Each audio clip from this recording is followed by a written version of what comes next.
Well, hey, kids, dreamers, and jammers, welcome to another episode of Park Streamers Hangout. We have an excellent show for you tonight and a very special guest, and we will be bringing her on in just a moment. But before we do that, let's go ahead and say hello to our co-hosts here. We have Cordy in California. Say hello and tell us where we can find you. Hello, everyone. You can find me on YouTube, Instagram, Twitch, TikTok, and YouTube. Almost forgot. Awesome. And we also have Theme Park Casual. Please tell us where we can find you. Hey kids, you can find me on YouTube, X, and Instagram, all of them at Theme Park Casual. Awesome.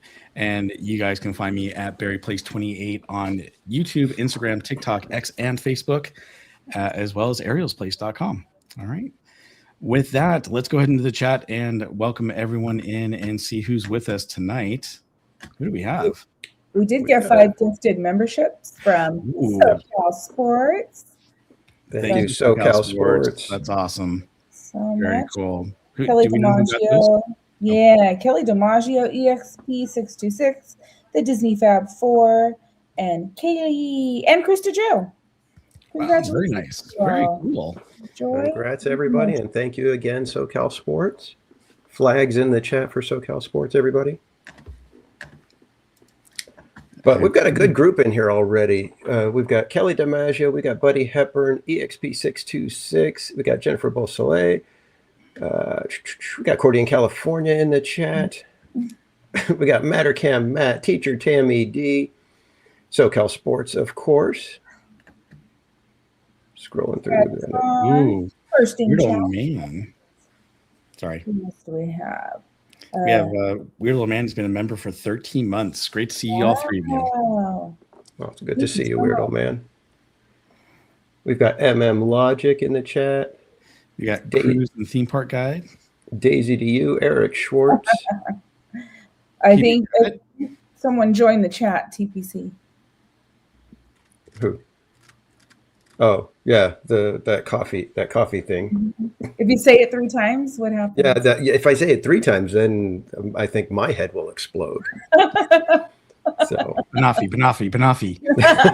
Not saying it. We've got adventures with Roto Commish. We've got Pete McDevitt show. How you doing, Pete? Hey, Pete. We got TJ Magnafee. How's it going, Tom? Daryl Chin, welcome in. Did you guys get did Daryl Chin let you guys know about his blog post? Yeah, I replied. Daryl is awesome. Yeah, very nice blog post. Watch it or read it. Watch it. Sorry, yeah. I've been out of it. So sorry, Daryl. I will get to it. I've been a little preoccupied, as most of you guys know, for the last week and a half. So yeah. And we've thought I saw it was Sweet Honey Fairy. Oh, hi, Sweet Honey Fairy. GB559 is joined. Thanks for joining, everybody. Good to see all of you. Kelly DiMaggio, hello. James Lapsansky, welcome in. I don't know if we said hey to James. Did we get Cruise and Theme Park Guide? Yes, and then we also have CMR Create is also Sierra from Cruise and Theme Park Guide. Correct. Yes. And we have Eric Schwartz, who's been a member for 6 months. Can't wait for my trip to Disneyland in May. Well, we can't wait for you to come out also. We're looking forward to seeing you, Eric. He's coming up in just a couple of weeks. Mm-hmm. Did we say hey to Donald's fan? Good evening, Donald's fan. Hi, Donald's fan. No, the tomatoes have settled. Everything's done. And I did let Mrs. Casual know that I'm not doing that again.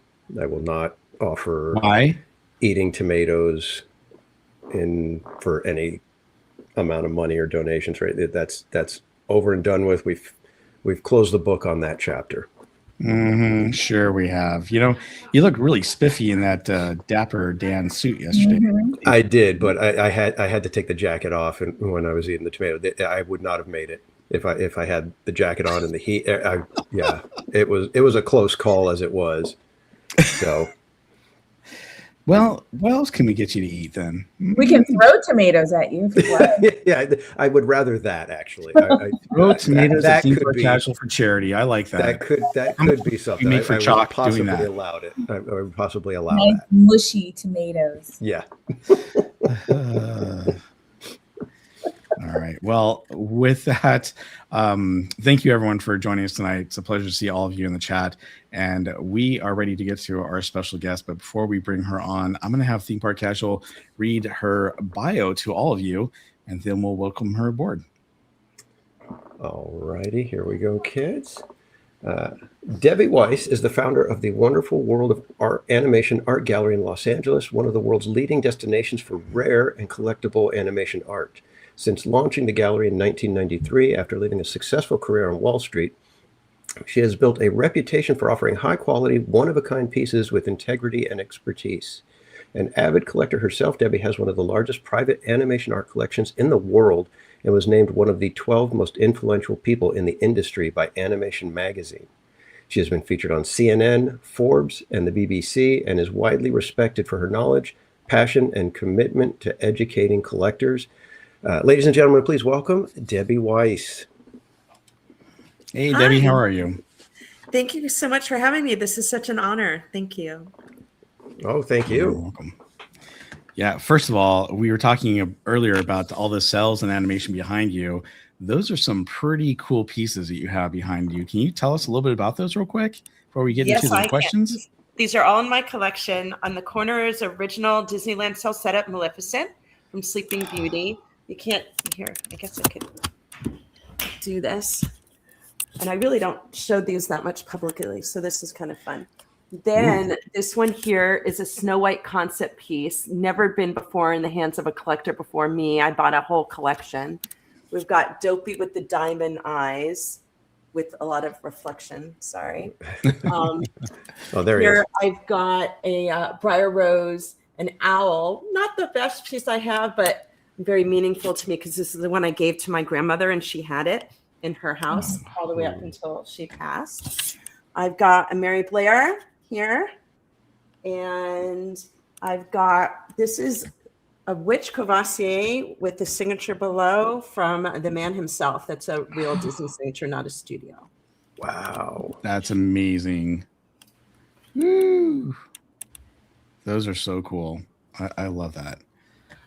It's kind of fun. What I do. Yeah. Well, I think we're going to get into how much fun you've had, getting into this whole art collecting thing. I mean, obviously, you had a very successful career on Wall Street, and you changed that career to start Wonderful World of Animation. What inspired you to take that leap? I think I loved what I did on Wall Street, and I was really, really good at it. But it was hard sometimes. And to be honest, they asked me to do something that I thought was not correct, integrity-wise, and I couldn't stomach it. And I left. And I just started collecting. At the time, I lived in Tokyo, and my mom bought me an Archie cell, and I didn't know what Archie cell was. I was like, "You bought me a little film strip?" I didn't know how animation happened. And when I got the piece, because I used to collect Archie comics, and I felt my stomach flipped upside down, my head flipped upside down. My world was just, it's like you try something for the first time, you're like, oh my God, I never knew sushi existed. I like sushi. That's what it was like for me for animation. My world changed and stayed changed forever. And I loved collecting. And so when I started the gallery, I was trading Brazil. So I was staying up till like 1 a.m. doing stuff with the gallery. Then I was waking up 4:30. I was a little younger then, going to New York to trade.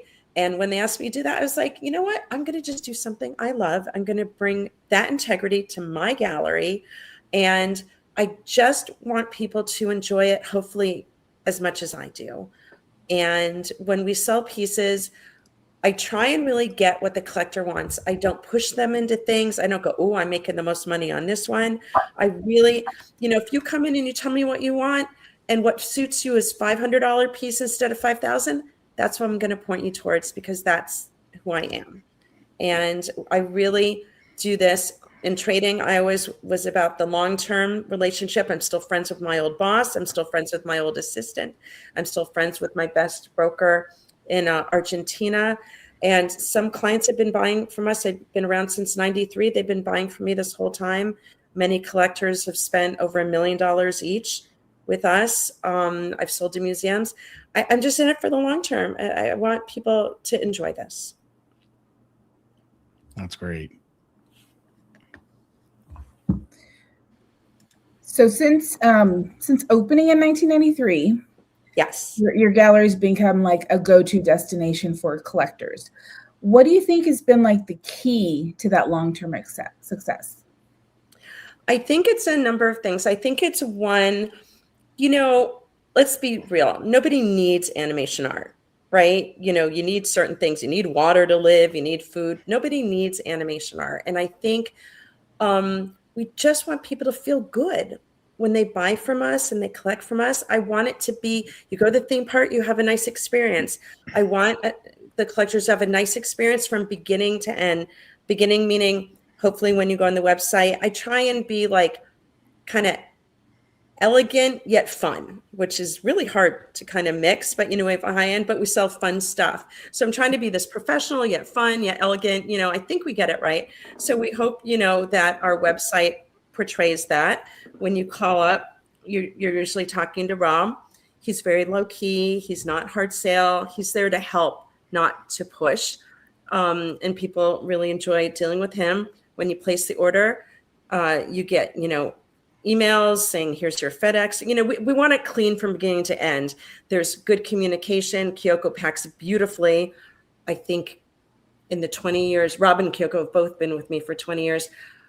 We've only had a small handful of pieces get damaged by FedEx, and they're not because of her packing. It was because of her packing. She would die of a heart attack, I believe. She takes such pride. And luckily, there's not very many errors, but there is an error. Maybe I get one piece returned a year, which is crazy given people buy off the internet. Most of it people don't see. But, we don't give you a hassle. If you do it, within the time period and everything, we're not about hassle. If a piece was given as a holiday gift, and you opened it 2 days later, I'm going to let you return it. I have the rules and I have to follow them, but we work with people. If you have a layaway, and we have a lot of layaways, you need to default on it, you lost your job, something happened, call us. We'll give you an extra couple months. We want you to have the art. And I think it's because we really, really looked after our collectors. I think that's why they keep coming back to us. That's awesome to hear. I like hearing about people that will take their job seriously with integrity. I had a small business that it was the same thing for me. It was like, I'm not going to do the typical ad agency thing. But one question I have, I'm a designer. So when you have pieces from the legendary artists, people like Mary Blair, Gustav Tangren, how do you determine a value on the different ones, and what do collectors or your customers really look for from the big name artists? Okay, so you're talking about the concept artists.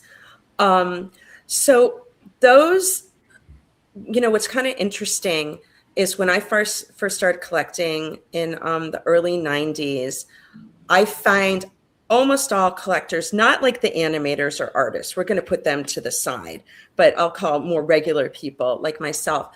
I find they start with the cells almost every time. I didn't want a drawing. I don't want a concept. That doesn't look like Snow White. I don't want that. I want, Lady in the Tramp spaghetti. I want Cinderella in the dress. I want the cells.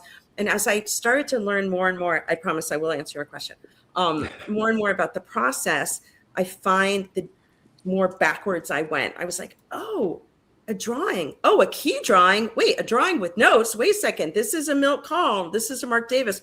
Wait a second. Mark Davis really created these characters. The cells are kind of after the fact.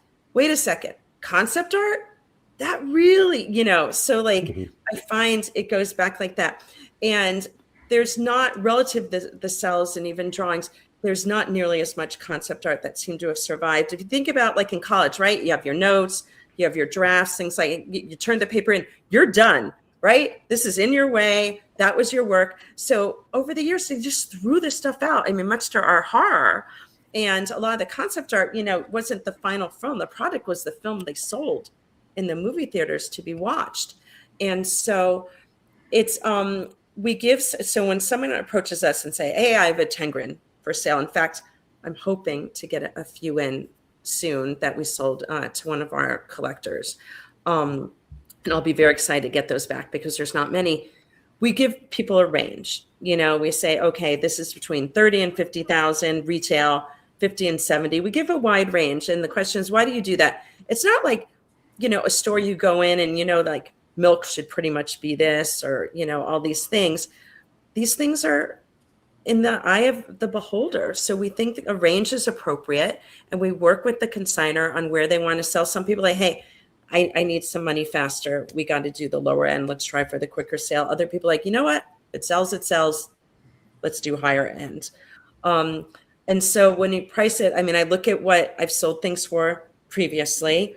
I try and gauge how many people have been asking for something, recently. We do look at auctions. Auctions can be tricky because all you need are two people who have tons of money and must have that piece. So the auctions you definitely have to take as a grain of salt, for how the prices go. And it's kind of like a very, very educated guess, to be honest. Did you have another question? I think I got lost. No, I think that answers. It's. I guess what makes the great ones different than the lesser known names. Is it more difficult to deal with the lesser known names when you've got the names like Mary Blair, like you were saying, Mark Davis, the names that a lot of people know, versus some of these other pieces that would be by lesser artists but are just as interesting and valuable? You mean the in-between animators, or you mean a lesser known concept artist? Either one. Yeah, so probably both. Can you give me an example of a lesser known concept artist like that you're thinking of? Do you have a name in mind? No, that's what I mean. It's like if there's somebody like, oh, I don't know who that is, but it's a really nice illustration, or like a concept piece. How do you convince somebody that this is actually worth something, even though it's not done by a gigantic name? Oh, you're trying to trick me into saying that I convince people, which I don't. Well, no, you educate the people, right? I know that's what you're I'm saying. So usually the concept pieces that I've had for the most part, actually the witch is a good one. Here, let me get my witch because I don't know who did this. I got these when I first started like 30 years ago. And so I think this is a good example.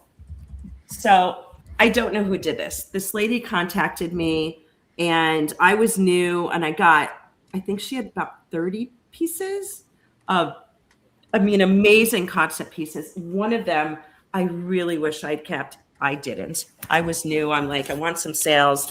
And it was the queen with the puma. The queen does not have a puma in the film. So to me, I was like, oh my God, look at this, And so to a certain degree, the art speaks for itself, right? The characters are recognizable. Then you look at the skill set, you look at the pose, you look at the size, things like that. So certainly when it's concept art by a lesser known name, the art speaks for itself. But then Mary Blair, all these other Tengrins, there's like the Tengrin premium, the Mary Blair premium. Mm-hmm. And so I think you don't necessarily have to convince people, but that's a totally different price range, right? It could be that someone loves this Mary Blair. It's $30,000. That's not in their budget. Oh, I have this lovely lesser known concept piece and it's $5,000. Yep, take that. So sometimes the budget is doing the deciding. Okay. Interesting. Interesting. So some of the things that you're talking about there are concept art, production cells, master setups. Can you explain the difference between all of these for all of us who are new to animation art? I can. Can I add another segment onto it? Yeah, absolutely. Okay. So one of the things that I found confusing as normal collector Debbie, pre-gallery Debbie, which is one of the reasons I'm so strong in education, because I don't want anyone to ever feel the way I felt. And the way I felt was I walked into the Disney store when I just started and collecting. I was living in Japan. I come back. The Disney stores had been relatively new. And I walk in and I love Bambi. And they had this beautiful Bambi limited edition. So this is what I'm talking about, limited edition in series cells. And and the lady was very creative in her wording. I bet if you played the tape, everything she said was correct, but it was said in a way that I feel I heard something different than she said. She was like, look at this beautiful background. Oh, do you know so-and-so did this background for this scene and da-da-da. So I thought I was buying an original background. I was buying a photograph, and so I really don't like being misled like that. So basically there's original production art, which is all the things that you just said, Bob, in different categories. And there's reproduction art.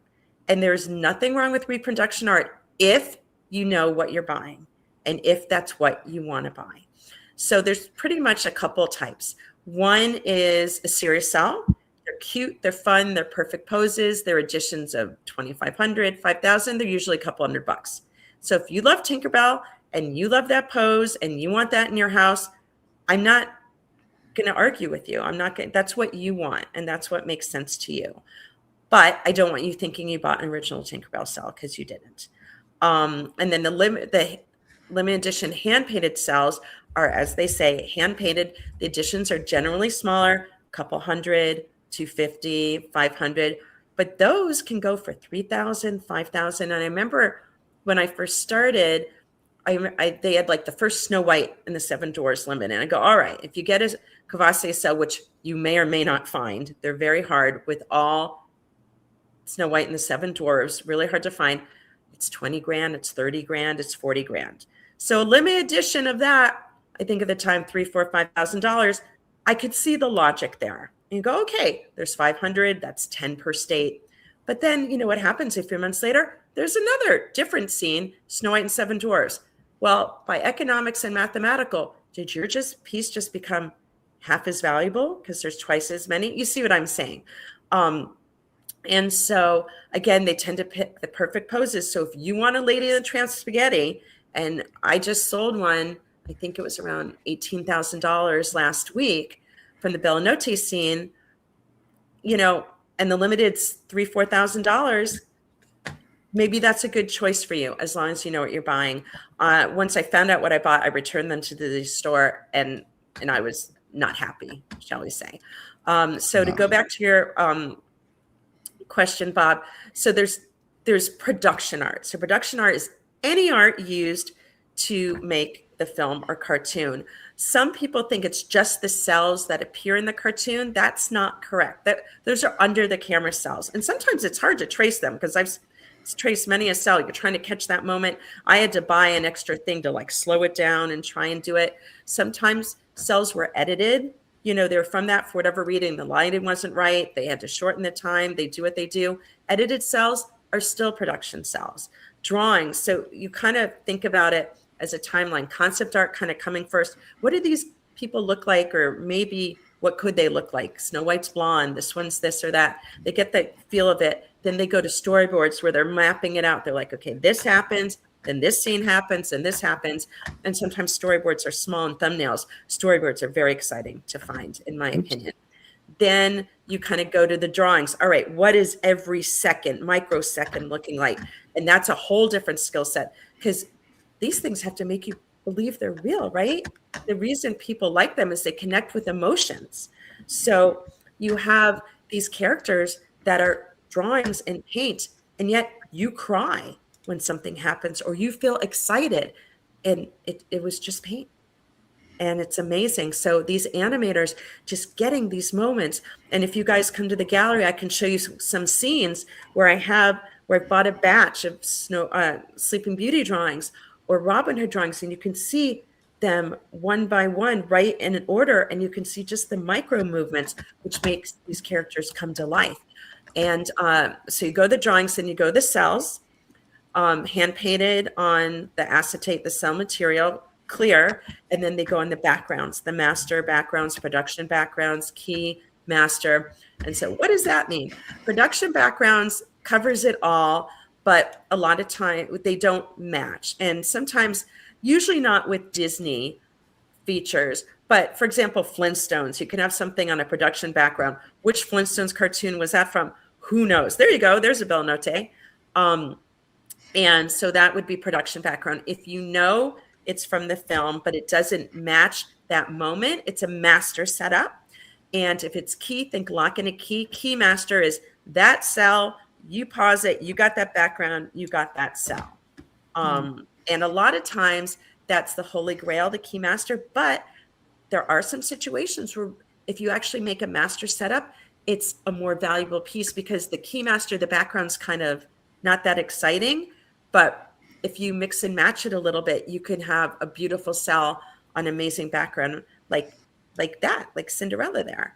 And those can become more of a home run than the key master. That was a long answer, but I wanted to cover it, and I hope I did. Can you also, I know you just talked a lot about the different ones, but can you talk about the Cavassiers? Because I don't think a lot of people know what those are. Sure. So basically, Disney has toyed with selling the animation over the years. So the first time was at Cavassier Galleries, pretty much in the 40s.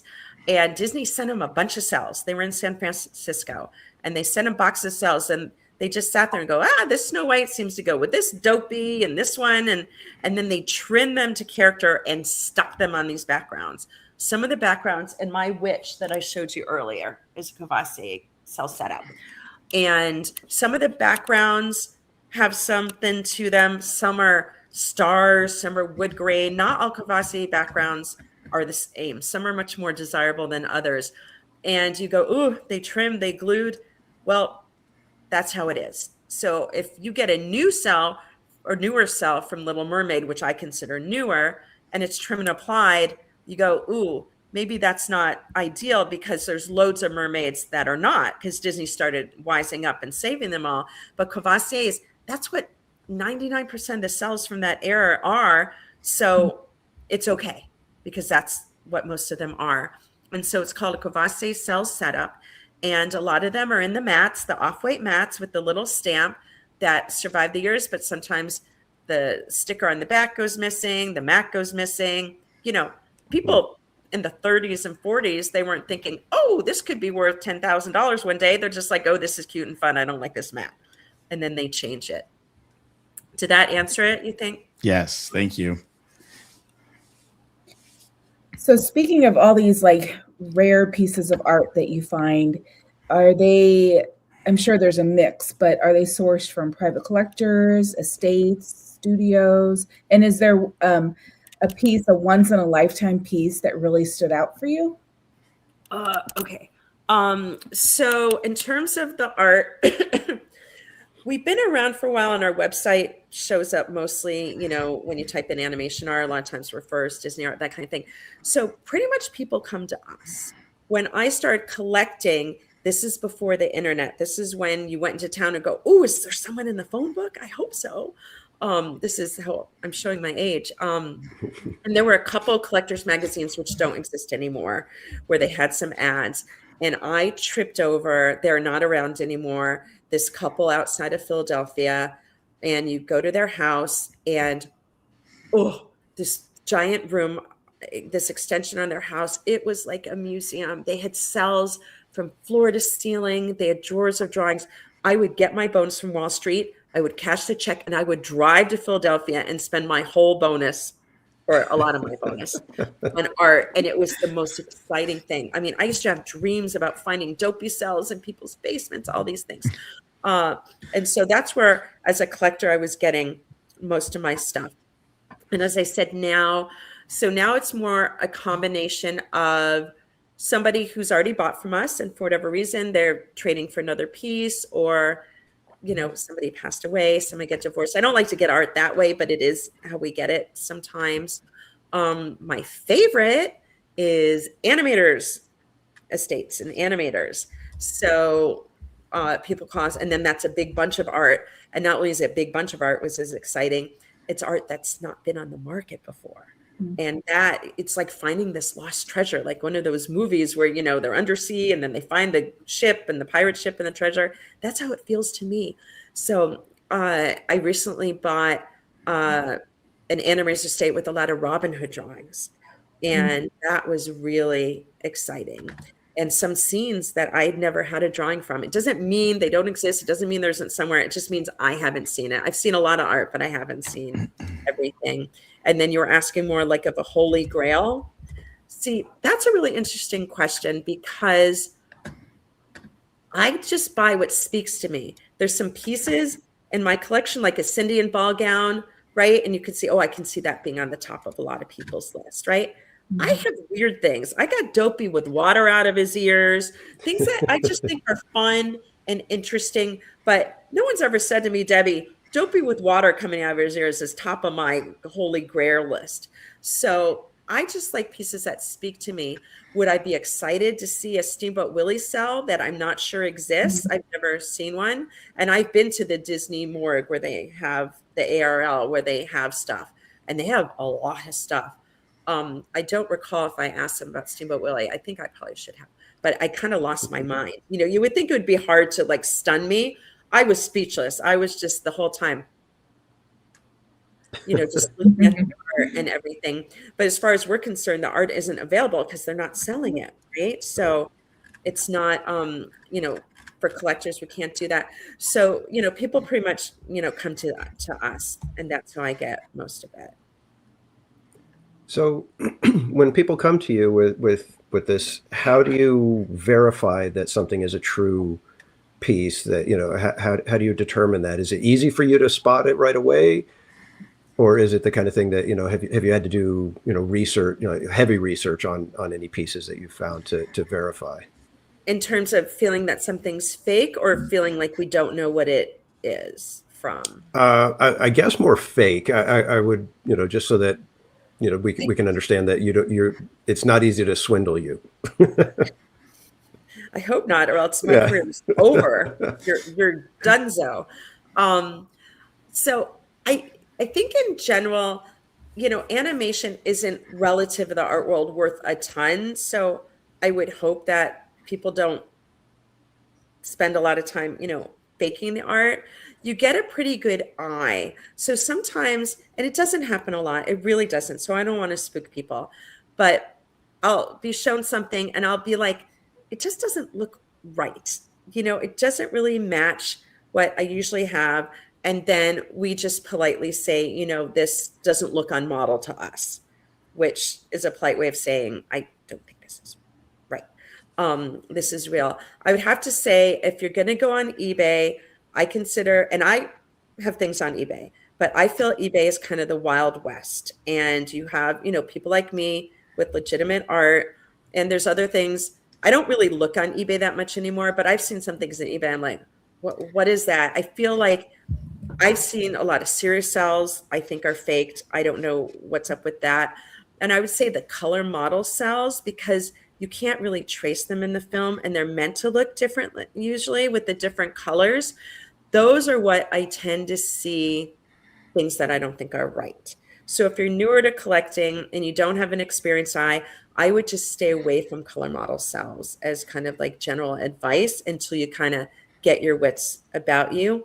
And it's good to buy from someone that, I'm not saying everybody has to buy from me, but it's good to buy from someone who knows what they're doing, because that's another level of protection. I mean, definitely I have clients that have been burned from eBay.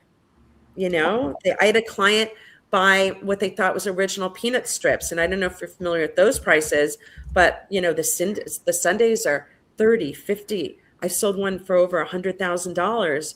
You know, the daily is 20, 30, 50,000. And he bought something and it was just a Xerox off eBay, and he couldn't get his money back, and he was out 50 grand, you know? Wow. So you can get bargains and you can get burned. So if you're going to do that route, those are things that can happen. Wow. That's crazy. Well, obviously you've emphasized the importance of an informed sell there. For someone watching right now, what's your best advice for starting an animation art collection? I would say you buy what you like, because you're going to have this for a long time, right?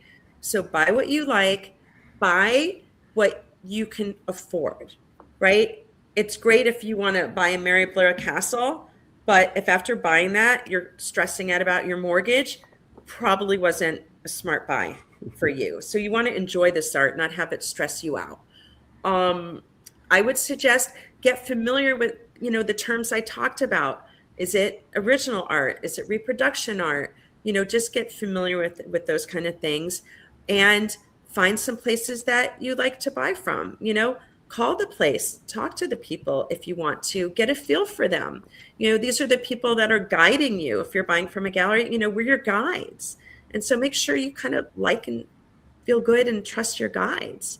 And so I would say, maybe start, and I'm a terrible thing for this because I did not start slowly, but I'm just saying, buy a piece, get that excitement, open it up and be like, all right, I like this. And then dive in. I mean, I bought a couple of pieces and then I lost my mind. So, don't follow follow what I say, not what I do, I guess. But if you can afford it and it brings you joy, buy as much as you want to and as you can. Well, that kind of brings us to a question we wanted to ask our chat, because we've talked about all of these different pieces, and I know everyone has favorites, right, that they would love to own something. So for our chat, what is one piece of animation art from Disney film that you would like, right, as a collector? And for you, Debbie, what would you choose? Like any piece, like I guess Steamboat Bill. Sure. So I collect. I may be the only one in the world that this is a theme for. My husband's English, so my kids are half English. I used to live in London. I love it, and I collect master backgrounds of London. So I have one of London from 101 Dalmatians. I have a huge. It's not here. I'll show it to you guys. Come to the gallery. It's the biggest one I've ever seen, and not just Pan, of Peter Pan at night, London. So any London master background at night, and I'm your chick. And no one else on the planet would probably say that to you. I like that. I've got this on my lap. Yeah, that's interesting, right? Like I like that it's London background, so it's a mix, right? It's more, that's the theme. I think that's pretty cool. Yeah, I'm already looking at the Robin Hood production drawings. Robin Hood is my favorite Disney movie, and yeah, I'm looking at it, and there's the one of him. He's got his arms crossed and he's got his face up and smiling. I'm like, that might make a nice birthday present for me. And we have layaway. We have no fee layaway. I know, that's what I was thinking. I was like, you know what? I could just. Robin Hood's actually a great pick for you because I think that it's underrated, and the art doesn't command some of the prices of the other ones unless it's deemed to be likely milk call. And the reason I say likely is because I get asked regularly, do you think this is Mark Davis? And I don't want to say yes. Mark Davis is not here to tell me this is my drawing. If you have a key drawing from Tinkerbell and he was the head animator, you most likely have a Mark Davis. And a lot of times, sometimes people will be like, John Lonsbury and Milt Kahl's styles are very similar. And I've posted pieces in my Facebook group. And we have about 3,000 people in the Facebook group that I run on Disney animation art collecting. So it's very narrow and segmented. And I have some pretty good names in there of animators. And someone will post something, and even some of them, you think, oh, they'll know it. Some of them are like, ooh, I think it's Lansbury, might be Mill. If you can't get those people to agree, what chance do I have? The people that literally went in there. The one that I feel definitely knows is Andreas Deja, who I know. And we were at a show recently where I had a lot of drawings. Andreas just spent like half an hour. He flipped. They go, oh, well, that's that, and that's that, and that's that. If Andreas says it, I'm going with it. But I really don't like to peg that. But if there's things that we think are most likely Milt, and then we put the Milt premium on them. We don't say it's Milt, but the price implies we think it's most likely Milt, or we'll say attributed to where we think it's likely that, but we're not sure. Concept art is there's so much detail. You can tell if that's a Mary Blair, kind of thing. But these drawings, remember, these folks were meant to make the drawings look similar. So the character looks right. You don't think there were hundreds of people who drew Friar Rose. It looks like the same person. So they're meant to draw similarly, right? So it's in the rough drawings that they had more personality, but the cleanups. So how do you know? And sometimes, these more senior animators, they were junior at one point, right? So they were junior on this film, but then they were pretty senior, on another one. So the long story short is I don't like to say who the animator is because I don't want anyone mad at me.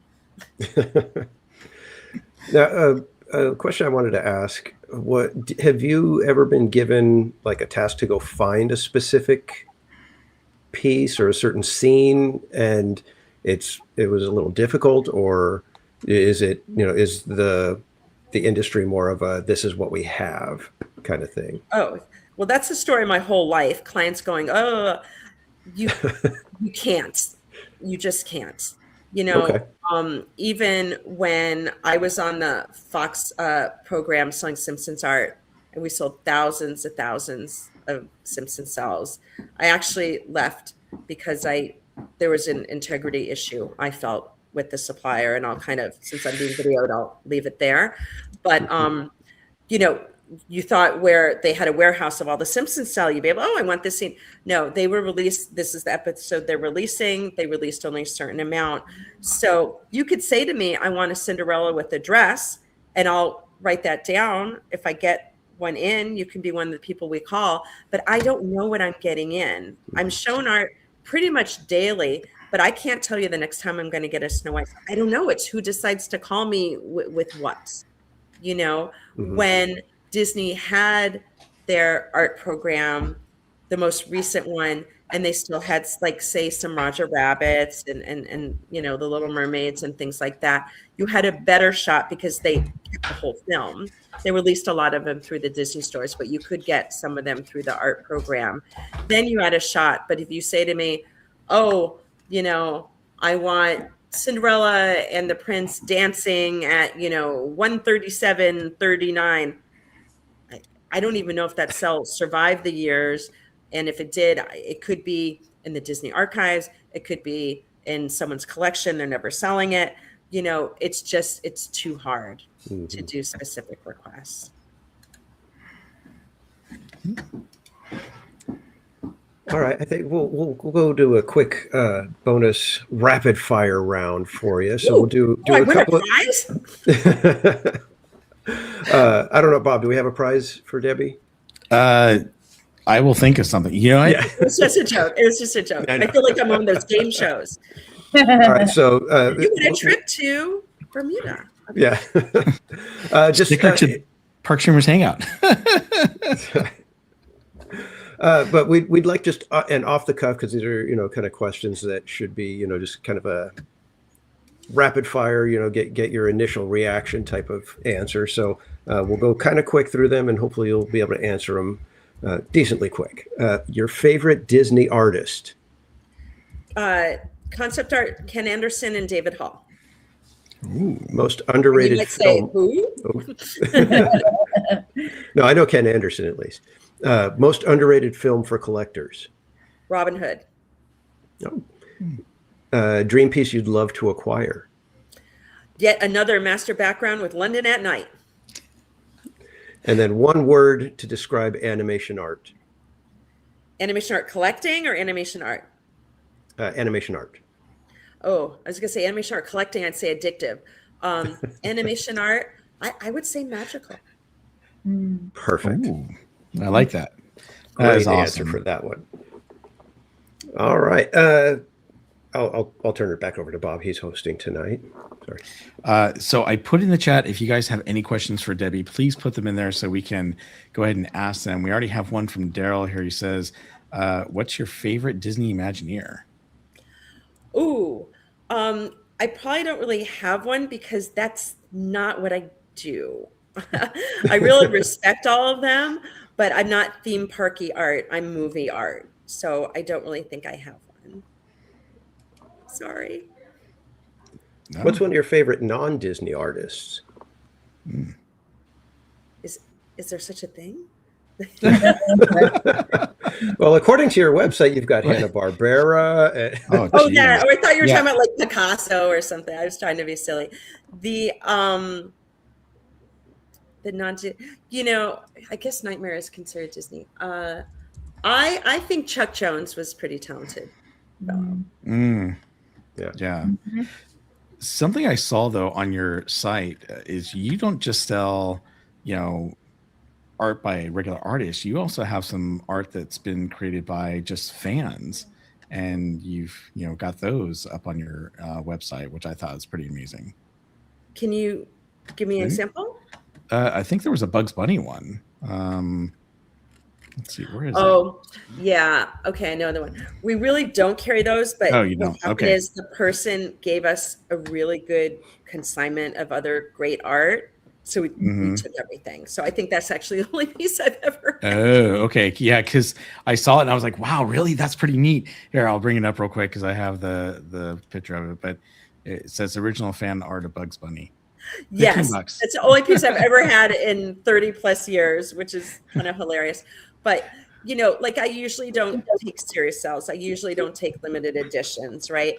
But if someone has a huge collection of good stuff, I'll take all the things, so they don't have to go to the trouble of going to other places. And I want to get the collection too. I don't want to go, oh, I'm going to find someone else who'll take it all. So I will take the odd piece that really isn't in our main lane to make sure, we get the stuff that is.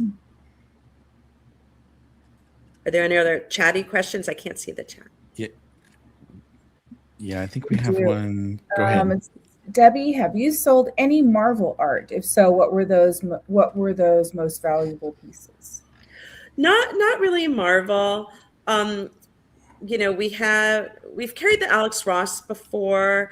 Most of that art is the reproduction, like the Chiclets and things like that, and they're beautifully done. But I found like that one, and we've sold some of them. We tend to find that because we're so known for the original art that's really what we do the most of. I have sold a lot of the Batman animated series, and my uncle was Kevin Conroy, the voice of Batman. So that No was way. yeah, Uncle Kevin, and that was very sad. Wow. That's pretty but awesome. It is. Love It's those awesome. voiceovers. It's kind of awesome. And so we used to have a booth at Comic-Con for years, and we did some signings. And one year we had a signing with Uncle Kevin, and you may have heard of this guy, maybe not, Mark Hamill. He was there. Who? And Oh, just has he ever been in anything you've heard of? No, who's that guy? Joker, Star Wars. I mean, Yeah.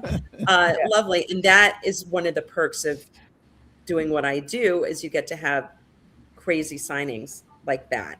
And that was really fun. So those types of pieces, was the question the most valuable one? No, it was just, have you sold any Marvel? Yeah, I've really done the Marvel. And when you sell the newer things, the studio sets the prices. So when you're in a studio program, they go, this is what a Homer Simpson sell is. This is how much the Batman sell is. So it's called the primary market. So it's set by the studio. Once it goes into a collector's hand and then they resell it, that's the secondary market. And all the vintage Disney stuff is the secondary market. So that price is set by all the things, all the auctions, all the galleries, all the private collectors, blah, blah, blah, blah. Just like the stock market, pretty much. Let's see. Yep. Yes, So Debbie, have you ever? Oh, go ahead. Oh, Debbie, have you Go ahead. ever considered expanding into more non-Disney art? Yes, and we tried it for a while. We had kind of like a sister gallery for a while where we tried kind of that funkier. I didn't run that, Rob and Dave, and it's escaping me what it was called. It was more kind of the edgy art where they have the toys, the plastic toys of them and things like that, like the not Bansky, but that kind of the edgier art. And it was fun, but we didn't find a lot of crossover, and it was a lot of work working with artists. We'd be like, hey, we have a show. They promise to send us 10 pieces. They send us 3. and you're not going to make enough money for the show when you have 3 pieces. So we found it was a lot of work. It was really fun, but I found it was a lot of work for the juice wasn't worth the squeeze, if you like. And so we went back to focusing on what we do. And don't get me wrong, a lot of those artists are lovely. That art is great. It just was too hard for us running the 2 different kind of things. So we have a good question from our good friend Spaceship Ears. How has AI affected the industry? Is it easier or harder to detect forgeries now, for example? I'm not aware of AI affecting what I do, but I'm friends with a lot of animators, who've created, and you can see it particularly on Facebook, where they've created, certain things, and people are taking their images, tweaking them slightly and selling them on T-shirts and mugs. So I think it's really a problem for them more than me.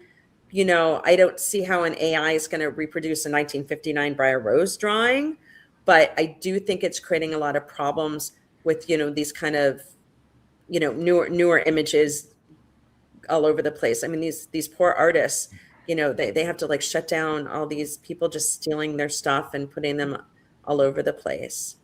I think it's more of a digital situation. Which And yes, that we was asked our next about question. that. How does art collecting change in a digital world with less actual sketches? Okay, so this, so most of things like Simpsons, where I've sold thousands and thousands, is a good example. So they stopped doing sales a number of years ago. So that really kind of sucked because I have way fewer sales to sell because they don't exist. And so they did keep making the drawings on The Simpsons. So I had drawings, but it's very interesting because for Simpsons, people are not as attracted to the drawings at all. They want the color, they want what they see, and the drawings do not do very well relatively. Like that one. I think it's really cool, but The Simpsons, so it was negative for me as a gallery owner because I have a way fewer things.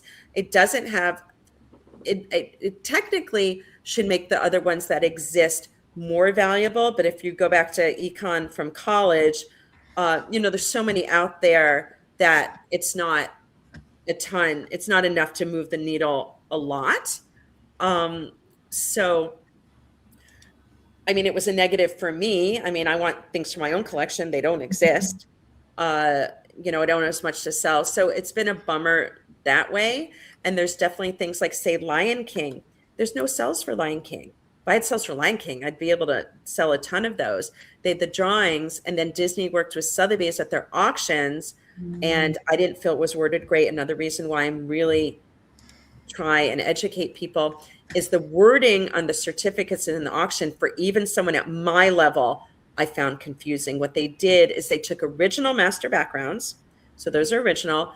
Then they recreated a cell that didn't exist before the auction and put it on there. So it was not a Keymaster setup, but looked like a Keymaster setup. The wording was vague. And so I think there's people that bought those thinking they had Keymasters. I've absolutely had people call me over the years. And I had this one person call me years ago in New York, when I was in New York, and they said, I have an original Steamboat Willie cell. And I had, of course, had a heart attack. And once I recovered, they had a serious cell they bought at the Disney store. You know, that's not okay for me, for people to not know what they had. So I wish it would go back to the 2D, because that's where I don't want to say the people who do the digital aren't talented, because they clearly are, but it's just a different thing. You know, you can't frame the digital thing. You can't, hold it in your hands. It's not one of a kind. The original drawings and cells are. Mm-hmm. Right. Are there more questions? We do have another question, actually. Go ahead, Danny. Do you have a favorite animated Disney movie? What does flags mean? Oh, that's like the little icon that they put in the chat. It's Oh, just telling us like that they had a emoji, little like flag smiley emoji. face. Yeah. Yes, my favorite vintage is Cinderella, and my newer is Ariel, or Little Mermaid, I should say. Yeah. Very cool. Let's see. Do we have any more? I think Oh, that come on, hit me. I want to qualify for another bonus round. Oh. Well, I just remember, just personal story is like when you would get, and I just thought these were cool. I still have them all, but they would always give you that little, I think they would even call it, oh, here's a cell, but it's really just a photocopy. But you'd buy the DVD or you'd buy the clamshell VHS tape, and they'd send you, like that the lithographs. Yes. They do all this fun stuff. But I remember doing, I mean, that's the height of my art collecting, really. So those were very well done, and they were really pretty. So I get that. Do you want to hear my Sopranos James Gandolfini story? Oh, yes. Yes. Do you want to hear it? Okay. So years ago, I had a gallery. My gallery was at the time in Beverly Hills, and someone came to the door, and it was James Gandolfini, but it didn't look like James Gandolfini. He was filming, that was during the Sopranos time, but he was filming a Christmas movie with Ben Affleck. So it was all like scruffy and beardy and everything. And he comes to the door, and my gallery director is like, what's happening? Someone's trying to get in the door. Like he was having trouble opening it. And I'm like, and I read People at the time. I go, it's James Gandolfini. It's James Gandolfini. And she goes, no, it's not. I go, it's James Gandolfini. And I'm like, what do I do? How do I talk? I couldn't remember how to do anything. I'm like, do I say, hey, James? Do I act like I know him? Do I not know him? Do I say hi? And I'm like, just get a hold of yourself. So I just decided to go, hi, James. It's nice to see you. How can I help you? And he was filming this Christmassy movie in Culver City, which is not that far from Beverly Hills. And he wanted to get some gifts for Ben Affleck and some of the other people. Mm-hmm. And he came in, he was looking at some things, starting to pick out. And I'm like, one, this will be a nice sale because we know what James Gandolfini was paid. And two, it's James Gandolfini. So then he gets called to set, and he's leaving. And I'm like, he didn't pick anything. And he goes, would you guys mind bringing stuff to the set? Would that be okay? I'm like, would that be okay? Yes, that's okay, James. Yes, no problem. We'll accommodate you. Anything you want. So I'm then loading up my car. What does James Gandolfini want? I don't know. I'm putting boxes and boxes on. Does he want this? Does he want that? I can't move the whole gallery. We're just guessing. We drove on, total VIPs. We're on the guest list. We go in. They take us right to his trailer. He's sitting there playing video games. He's just like this nice, normal guy. He's playing the video games. He's drinking the Coke or whatever he's doing. Starts looking at the art. And this is where it gets kind of fun. So at this time, it was Bennifer 1.0. And I had a cell, the jester from Sleeping Beauty, who gets drunk and is all over. And he's like, he goes, I'm going to get this for Ben. It's going to piss off J-Lo. I don't know if she was called J-Lo at that time, but it was J-Lo. And I was like, do I laugh? What do I do? I'm just like, okay. And then he picked up some other pieces. And I don't know, he had like 6, 7, 8 pieces. And then he's like, will you do better for me on the price? And I'm like, so I'm thinking, I'm like, what am I going to say here? So I risked the wholesale. I really did this. I looked him in the eye and I said it just like this, slow like this, because he'd just been on People. I was making $1 million an episode. So I looked at him. I said, James, I'm going to work with you on the price because you asked me, and I want you to be happy. I want you to be a collector. I want you to tell your friends and that kind of stuff. I said, but don't think that I don't know that you just got a big ass raise. And he didn't say anything. And I'm like, I just blew the wholesale. I just blew the whole thing. And he waited a few seconds, and then he started laughing, and then he wrote me a check. Love it. And I saved, and I gave the check, and I saved the check. And that is my James story. That is awesome. Thank you for sharing that. What a great story. One of my favorite moments from the gallery in all the 30 years. It's one of I can imagine. Wow. Now, when we were talking earlier, you had mentioned that you used to have the physical gallery, but now you kind of have this gallery in Koreatown. So can you tell us a little bit about that and what happened? And sure, I can tell you all the things. So when I first moved here from New York, I rented a space in Beverly Hills, the James Gandolfini space, we'll call it. And I was just renting, and at that time, you had to have a physical space to be on a lot of these programs, The Simpsons, the Disney, the things like that, to get the limited editions and the original sales and things like that. So even if no one walked in the gallery, I was ahead of the game because I was selling so much, online and things like that. Then I was at that time, properties, it was actually better for me to buy a building. So I looked around and I found somewhere in Culver City, which when I moved in, it wasn't so great. It's turned out to be a very, very cute area now. We built out the gallery, much bigger, and we were there for, I don't know, 20 years or so. We had a lot of shows there, Simpson shows. You could walk in, it had flair. I had kind of wavy windows that looked like film reels, and we had all this stuff.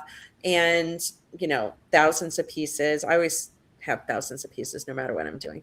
But it's hung up more like a traditional gallery, but with fun, right? You had the piece, you had the price, the little label, and then if you come and go, I like Sleeping Beauty. Oh, have I got a box for you? Oh, I like saying, we'd have things, but then we'd always have super secret boxes in the back.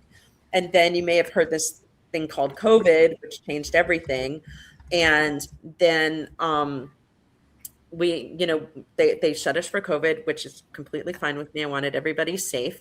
And then so I spaced it out where Kyoko would come to the gallery, say on a Monday to pack and ship art, and I spaced out. Then Rob was there, 3 days later. So nobody was, one was in one section, one the other. I had all the fans and the filters and the whole thing, because obviously I didn't want anything to happen to them.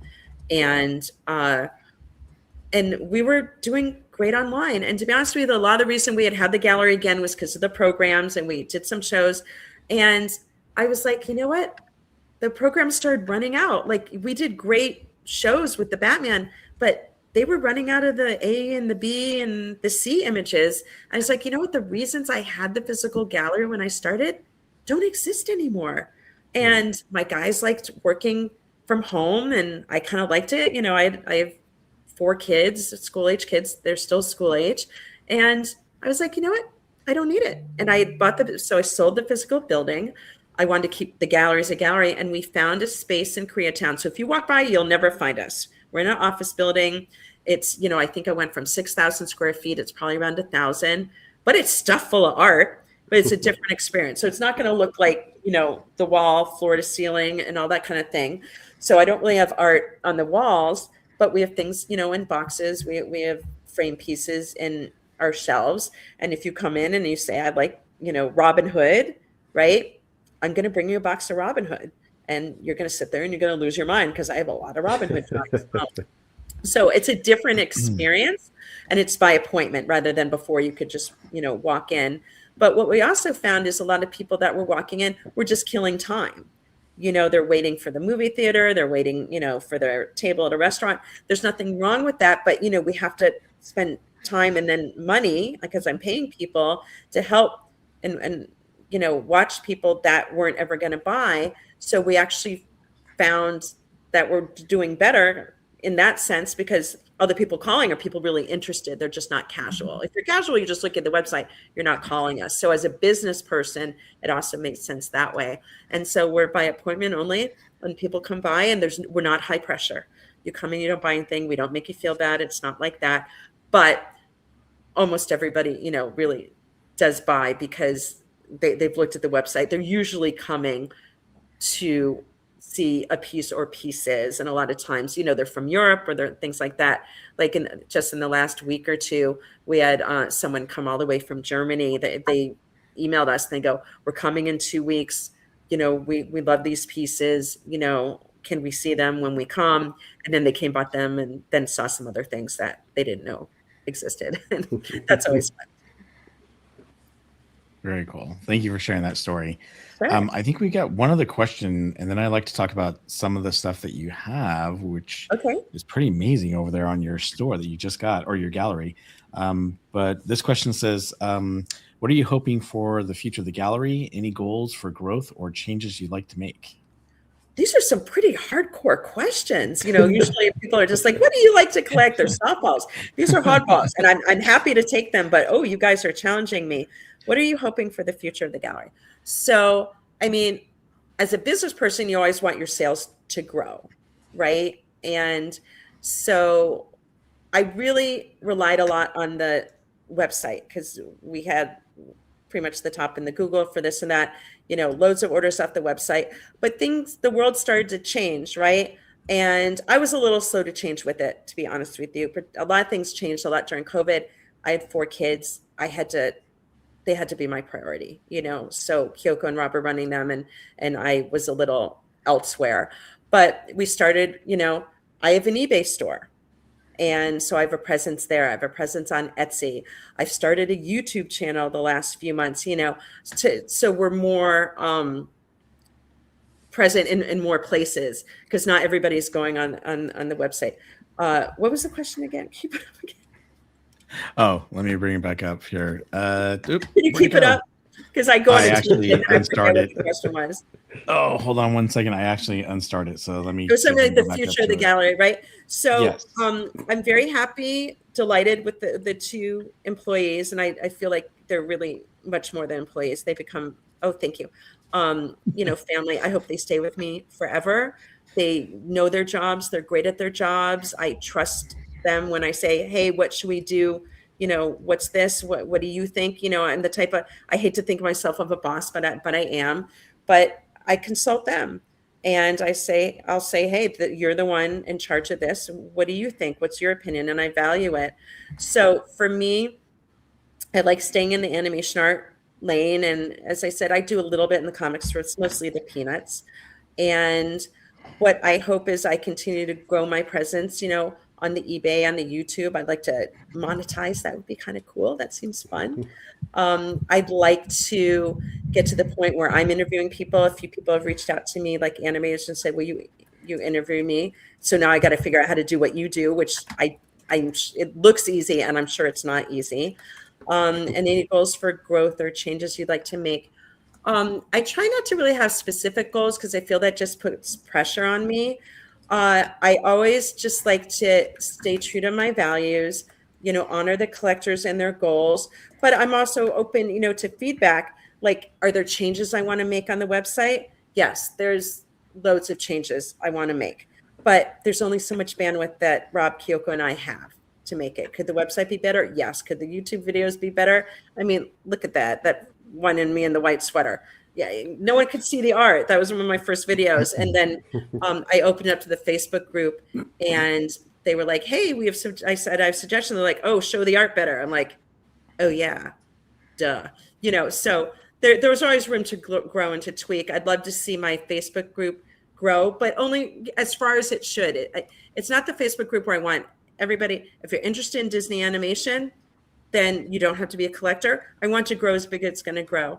So I'd love to do like more interviews. I like those. And I think people enjoy, I hope, what I'm doing. So I would just say it's just getting myself out there more, because I think once people deal with this, they really enjoy it.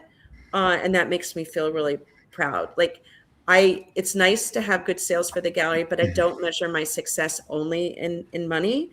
I also measure it in the nice things that people say about us, that people keep coming back to us. They recommend people to us. I have celebrity clients, which I can't name except for James Gandolfini. I have animator clients. Probably the biggest honor, if you like, is when a really, really serious high-end Disney animator buys something from you.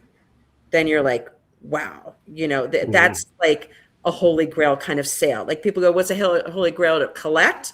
But that's like a holy grail sale to me, right? And there's a show I do here, Willie Ito is an older animator. He worked on Lady and the Tramp. I had a Bella Notte. Mm-hmm. We went to Willie Ito's booth and filmed him talking about the Bella Notte. Like, to me, he didn't buy anything from me. I wasn't trying to sell anything to Willie, but I'm trying to say, business person, there's collector Debbie and business person Debbie. So Debbie went out the window. Collector Debbie was just like, oh my God, Willie Ito is standing in front of me talking about myself. Andreas Deja is at my booth whipping through. And I know, Andreas and we're friendly and he's a delightful person, whipping through my drawings, talking about them. Like, for me, those are my Tom Cruises, like Tom Cruise walked by, okay, that could be interesting. And I'm in LA and that could happen. But like, these are the people that I'm starstruck by, Right. you know, and it's really fun doing those shows. And if people aren't aware and they're in the LA area, 2 good shows to go to. One are CTN. It's usually right before Thanksgiving, and Lightbox. And both of them are in the LA area. And I do not work for either of these places, but they're really fun shows. And they're a combination of seeing animators, seeing things, you know, like Me to Sell. If you're an animator, Lightbox, you can go and show your portfolio to Disney. They evaluate things like that. So you can maybe get hired. You can hear people giving presentations. Aaron Blaze, the amazing Aaron Blaze, he showed Snow Bear and did a whole Q&A on Snow Bear, and he was selling Snow Bear drawings. And this is really nice. Actually, my daughter, who's 12, was helping me at the show. And on her own, she got these little post notes. She started making drawings. And she started going up to the animators and saying, will you trade drawings with me? And she'd give them a post-it note of what they did. And they were doing drawings for her. She has Aaron Blaze, Gavin Freitas, all these people. She has all these cute little, you know, it was really nice. And they took pictures, and Aaron was very gracious. I'm like, do you mind? He's like, it would be my pleasure. Like, these are real people who are delightful. And they're really nice when you meet them. That is really cool. Do you ever still go to expos or anything like D23 or anything else anymore? I had a booth at Comic-Con for a number of years, and that's where we did really well with like the newer signings. I found it was, again, the juice wasn't worth the squeeze. We would sell a lot, but we had to close the gallery for a week. At that time, I think I had 5 or 6 employees. So you have to have hotels, you have to have food, you're driving, you got the booth, you got they charged you for everything, the electricity, the visa, the extra chair. Like, it's just, the booths were so much money. And then everybody's exhausted. So I give them days off and we have to get ready. And then we blew up the gallery. You get the idea. So, and Comic-Con was starting to, it was better even when I just had one little table. It was better. And it was mostly what I did in comic books. Once it started to have Glee and all these other things in the studios, I think Comic-Con is great for what it is, but it's no longer what I was there for. And it morphed. And so to me, the shows, so D23, I did a few times. D23 is tricky. I think I'm glad they have the show. I think it's a wonderful show, but a lot of people who are there for more the limited stuff and the things they wait in line for, that the D23 exclusive. And what D23 does or did when we were there that you might not be aware of. So we were all in like one section, the people, you know, the independent vendors, and then there's all the like official Disney stuff. And then they would have their big auction. So you're kind of competing with this big auction, which they have a right to do, but we had to, they had much more hours. They were open more. And then like after the auction, it'd be great if we'd been open, because like somebody lost out an auction. They're in that mindset, like, oh, I lost that. Oh, there's a Cinderella, I'll get that. But we weren't allowed to be there. So it's very much, I think, targeted towards the official Disney things and not the us. And a lot of people who were there, like the pins and the things like that. And that's great. There's nothing wrong with that. It's just not what I do. So a lot of people thought my stuff was cool, but there wasn't a lot of selling, is what I found. Gotcha. The animator based ones, believe it or not, I like the smaller shows. They're easy. I drive. I don't have to do any hotels. I don't have to do any, restaurants. We just drive in. We don't have as much art, but I don't have to build a booth. I don't have to pay $1,000 for the credit card line, which is what Comic-Con was. I just show up, even though I sell a lot less, if you like, it's easy. It's easy. I drive in, I drive out, and the people appreciate the art, and because they're animator based.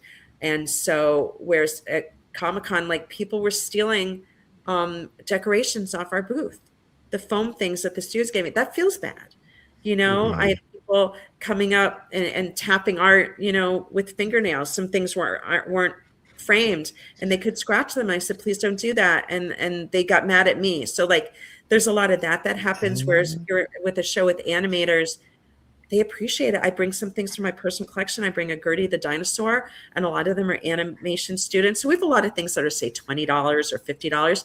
So I bring things, I'll lose money if I put them on the website. So I have boxes of stuff I bring to the shows. And these students buy a $20 piece, and you know what? You made their day. And that feels good. I like that. And I like for animation studio to go, that's a real Gertie. I'm like, that's a real Gertie. And they're starstruck, right? It's like when I see, Willie Ito, they have the Willie Ito effect. And it's a different experience. And I like it. Yeah, that's really cool. Yeah. Well, I don't think we have any more questions, but I do want to bring up the different social media. Oh, actually, sorry. I wanted to talk about one other thing. Let's go over here real quick. Sorry. How You got me. That? Let's share this tab instead. So this is obviously your webpage. If you want to go to Debbie's gallery, you can go to animationartgallery.com. You have some amazing Tim Burton artwork that was just being shown there. I'm going to go back here. So can you tell us how you acquired these and what kind of artwork you have for Tim Burton? Yes, I can. So there was a consignor that contacted us, and she had acquired a sketchbook. He was very prolific at sketching just all these ideas, a lot of these character drawings, and she had a whole sketchbook, and she gave it to us on consignment. And that was really exciting. They're not Disney characters. So one of the questions before, I guess, is they said, what else might you get into and things like that. So Tim Burton is in the Disney universe, right? So I'll happily have things like this, original Tim Burtons, because that's pretty exciting. And you can see he really does these kind of elongated and exaggerated kind of hair and legs and things like that. Yeah. And you also have Nightmare Before Christmas artwork that I was just starting to show. It says this week's fresh art. So yes, we just got these in the gallery. Yeah. Our story, I noticed these are storyboards, and you have quite a bit of storyboards. Are storyboards more sought after than cells or some of the other drawings? I wouldn't say that. Storyboards are more advanced type of collecting. A lot of them are smaller. They don't look exactly like the characters. So I find certainly when I started, as I mentioned earlier, almost everybody's about the cells. And then they started going down the path. So, and now it's 30 years later, right? A lot of people have been collecting for 30 years now and things like that. So it's more balanced now. Because when it was in the, late 80s, mid to late 80s, when collecting started. So by the time I started the gallery in 1993, it was still somewhat newer, right? As a collecting thing. So most people were on this cell train, if you like. And so now that people have been collecting for a long time, it's more balanced with people wanting the other art. But with Nightmare, there's no cells. So if you want art from Nightmare, storyboards and drawings are your choices. If you want original art, you don't have the same choices you have for others.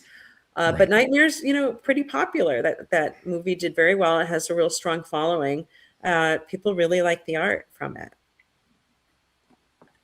All right, very cool. So as I was starting to say, you have the Wonderful World of Animation Art Gallery, and everyone, you're on YouTube right now. So if you're not subscribed to WWA Gallery _COM, definitely go to that on YouTube right now. Subscribe to Debbie's channel. Check out her shorts. Check out her videos, and make sure you're hitting that all right there so that you'll see all of her videos as they come up. I think it's really, really cool. You can also find her on, hey, what happened there? There we go. Wonderful World of Animation on, see, I didn't follow on Instagram. So you can follow her there as well. Thank you. You're welcome. And then let's see, we also have the Facebook group. Now, I will tell you, I got in touch with Debbie because she reached out to me and asked me to join her Facebook group. And I said, absolutely. By the way, would you like to be on Park Streamers Hangout? And she said, absolutely. So you can join this group. It's great because the thing I like about this is it's Disney animation art. These are people who like to share their art, who talk about selling their art. But it's just a love of art. Let me go in here. Why is it not? Oh. Yeah, that's what you see if you're not in it. Yeah, there we go. It's us. Woo, hey, that's very familiar. Look at that. But what I like is the people like this. This is one of my favorite Pecos Bills drawings, and I think that's amazing. So people sharing their art, their love for art, and the different art that they have is really, really cool. And that's one of the things that definitely drew me when I went to this, because I was actually at a car dealership when Debbie reached out to me, and I was kind of working on a couple things, and all of a sudden I'm like, oh, let me go check this out. I'm like, hey, this is kind of neat. I like this. This is definitely up my alley, and I love Disney. Oh, look at Donald. So Danny and I love Donald. It's our favorite character. So cool. Oh, that makes me happy. Yeah, I started the group. There's other Disney groups on Facebook, and for the most part, they're really great. Like there's a great vintage Disney collectibles group, which I'm a member of, and they do a wonderful job running that. But it's very broad, right? There's toys, there's teapots, there's a lot of stuff. There wasn't anything for just the Disney animation art, and so I started the group. I think about 8 or 10 months ago, just focused on this, and so people come in and they're sharing art from their collections. There's animators in there. And sometimes people come with art for sale. Sometimes they found something. We do free appraisals in the group. So if you found something at a yard sale or in an attic, or somebody left something to you, you can bring it to the group and say how much this is worth. And for free, we're going to tell you how much it's worth. And that's exciting, again, for me, because it's a piece that maybe is never discovering that treasure. One of my favorite moments in the group is somebody was sharing a drawing that they had bought, and then the animator who did it is in the group and chimed in and goes, hey, that's my drawing. That's pretty cool. And that was really fun. And I've started this idea I had, and we've been doing it for a couple months. I do theme Thursdays. So I'll pick a movie, show us your art from Snow White. Or I'll say the current one this week is interesting expressions, great expressions. So people are posting things in their collections where someone has their excited face or elongated face or things like that. And I'm seeing pieces I've never seen before. And there's some people in the group there's a lot of clients of mine in there, and some people who joined and are now clients. So that's fun too. But it's interesting. There's some clients in there who've absolutely bought from me, and I had no idea they had so much great stuff, because obviously I don't have everything in the world, but it's really great. And I'm having fun. I have to say, I have to think sometimes about what a theme is. Doing a theme week after week, you're like, what do I do? But that's been really fun. And then once a month, I take something from the gallery that I've bought a big group of, because when you buy a big group, you pay less per drawing, and then I'll offer something usually like half off once a month, like a Briar Rose drawing or a Robin Hood drawing, things like that. It just is like a thank you, to the group. It's been fun personally, and it's been good business wise. To be honest, a lot more people know my name. I get to do amazing podcasts like this, and I'm not sure that would have happened as easily had I not had the group. Using social media for good. Yes. And don't forget, you can definitely go over to, which I was kind of scrolling through it there, the animationartgallery.com, and that's where you can find her website. And again, from Facebook to Instagram to YouTube, she has a great set of social medias that you can check out and find all the cool stuff. And think about the Facebook. I mean, it's a place for people to go and talk about their art and animation. And if you have some art, join the group and share that art. And if she's throwing out a certain thing like expressions for the week, then definitely participate, because I think it's really, really cool. And I'm glad that you actually created that group.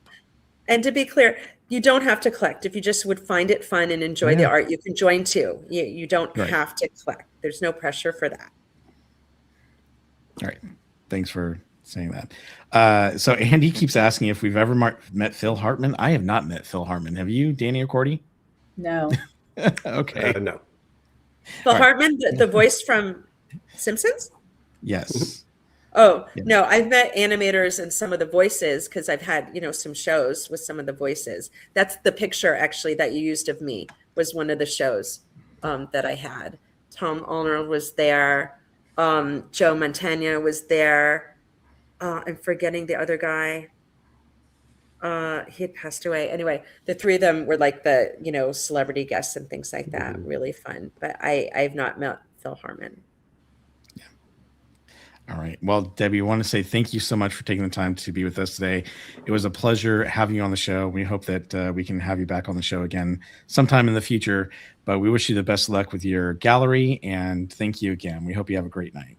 Thank you. I thoroughly enjoyed it, and I would love to do it again. And please come visit me in LA. Well, I'll take you to lunch, and we'll look at some stuff. Oh, that'd That be awesome. sounds like a plan. Love that.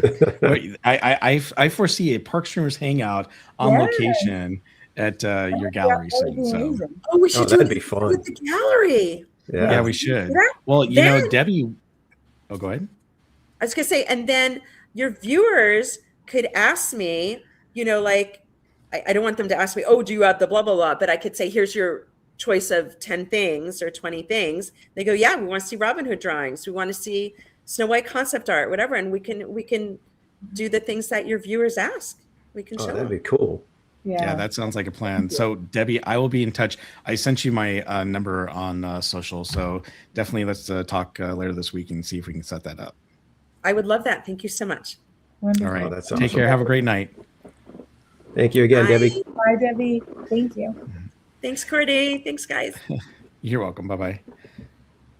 All right. Well, that was amazing. I don't know about you guys, but I feel like I learned a whole lot about art yeah. and animation. Yeah, I know. It's way more involved. Right? I mean, I'm used to just going to Disneyland and going, look at that. That is amazing. Oh, look at that Mark Davis. Oh, Yeah, I know. That's really cool. Oh, it's only $22,000. I think I'll hold off. Yeah. Well, no, I mean, just the way, like she says, she educates people on it, and so you know what you're getting, and you know what the differences are, and it's like, wow, that's, and like I said, I'm just when I saw the Robin Hood stuff, I'm like, oh man.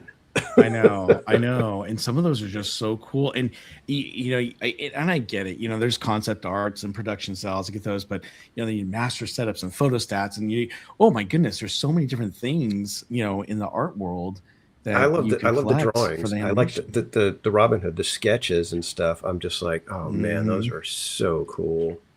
It's only $850 for that one you like, I know. That's why I'm like, it'd be a great birthday present. So yeah, it's just in really, really case, cool. there's Right.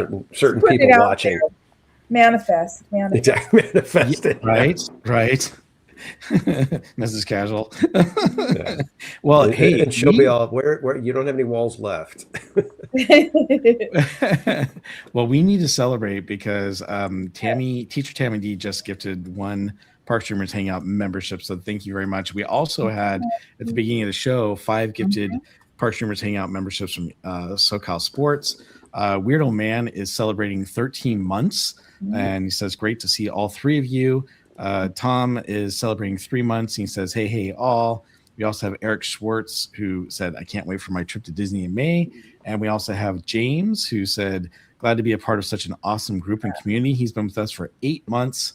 So thank you to everyone for being members and for the shout outs. Really appreciate it. It's a pleasure having all of you. Yeah. So thank you. Love having you guys here.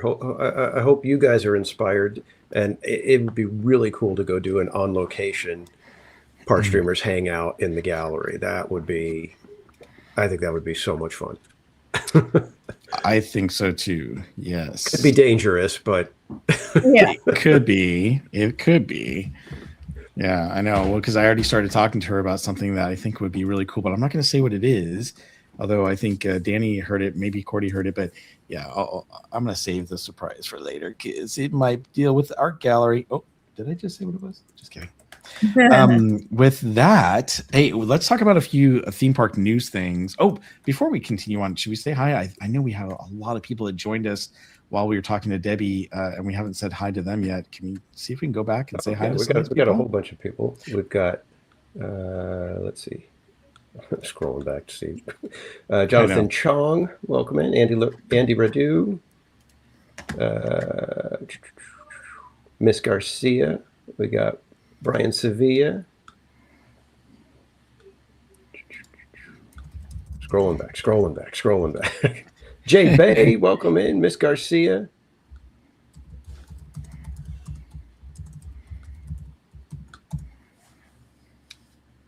Honey Girl Aurora, welcome.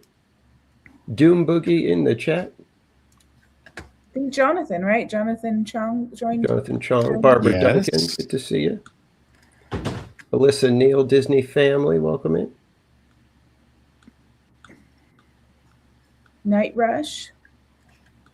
Oh, Andrew Kwan, so many great people in the chat tonight. Jessica Love it. Paloma. I don't know. I think Jessica. We didn't get to. Yeah, I Jessica. don't think we said hi earlier. But welcome in, everybody. Roto Commit. Oh, and look at this. We also have some other people that just joined in. We got, let's see, Cordy in California has been a member for 12 months. Says, Oh hey, my goodness. Park Streamers Hangout. We got Theme Park Casual, who's been a member for 11 months. How'd that Technically- work out? Technically 12. The first time I bought it was with the wrong account. The account Oh, that I no. started I and it didn't take, and so I had to switch. But Well, I was there from day one. Love our community co-host. And then you've got Carol G. She says, great host. Thank you, Carol, for being a member for 12 months. And then you got Barry Place. How did I end up with 13 months? I don't get that. I was the first to join, I Yeah. guess. Well, no, because also, who was it? Weird Old Man had 13. Someone Yeah, had I had 13 months. Yes. Yeah. No, but I had 13 months over you guys. I know Yeah, I Danny, know. missed that 1 month, but Yeah. Weird. I Weird. think Yeah. it was just timing. yep. All right, cool. Well, we have some other theme park news and things to talk about real quick before we end our show tonight. So Yeah, we got let's 20 get minutes. no pressure. We got 20 minutes. Yeah. 20 minutes. Okay. All right. Speed round. Here we go. So next on the show, we're going to talk about it. Yeah. All right. Actually, hold on for a second here. What happened? I gotta bring that. What happened to my links there? Oh, darn it! Thank you, I Andy. think Andy's got the timer set, so we're on the clock already. Let's go. All right. Okay. Well, you know what? I feel bad, but I think I might have, when I was talking, or we were talking with Debbie, I think I might have overlapped and went to her social media sites over the links I had opened for the other topics here. So I apologize for that. But let's go ahead and talk about. I think we're going to talk about the original characters are coming back to Star Wars. Is that right? Yeah. April 29th. And I Yes. didn't even realize I've got a reservation for that day. It's Wednesday, so I'll be there in the evening. I think we Oh. will all be there. Everyone and their mother. Yeah, that was actually part of it. I was like, I'm probably going to miss all of it though, because Oh, I'm right. getting there at 5:00, and it's going to be like, yeah, they all went in at 3:30. They're done. Right. They'll be like, oh, They were out from So, noon. yeah. right. Okay. So let me go ahead and bring this up here. Give you Well, one if you guys are going though, whoever gets there first, let's see if we can get into Oga's, because Oga's is part of the original trilogy side now, right? That's true. Yeah, that's. I don't that know is if they've changed anything or if they're going to launch anything new that day, but So the 29th, what day is the 29th? Is that the Wednesday. Next Wednesday. Oh, it's Wednesday. Windsor. Sorry, that's a pirate. Not Star Wars. Arr. So usually I don't go on Wednesdays because Ariel has ice skating, but I may try to see if I can get in there that day and do it. We'll see. But so beginning April 29th, Star Wars Galaxy's Edge Disneyland Park will expand its timeline to include more Star Wars eras. We're going to have Darth Vader, Leia Organa, Han Solo, Luke Skywalker all arrive on Batuu, joining other beloved characters roaming the Outer Rim outpost. Rey and the Resistance will continue their fight on the First Order, or against the First Order in the Resistance camp, and then we'll have musical selections from John Williams' Star Wars films. Scores will be played throughout the land, which is cool. That's going to give us more copyright issues, right? I know. whatever. Oh yeah. As long as it doesn't kill the screen. Yeah, that's well. The fireworks don't, so I would assume we're probably okay. Yeah. I Have hope. you guys been following on social media, they had all sorts of announcements, which I think is cool. Here's one of them.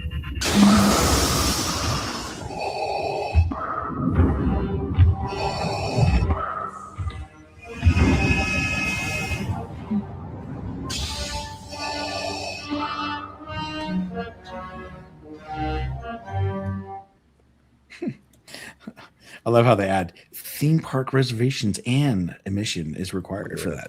But seeing that just makes me go, wow, I cannot wait. Because now, don't get me wrong, it's cool seeing Kylo Ren and the First Order, stormtroopers there. But I think having Darth Vader is going to push the land over the top, and this is what I've wanted since it opened.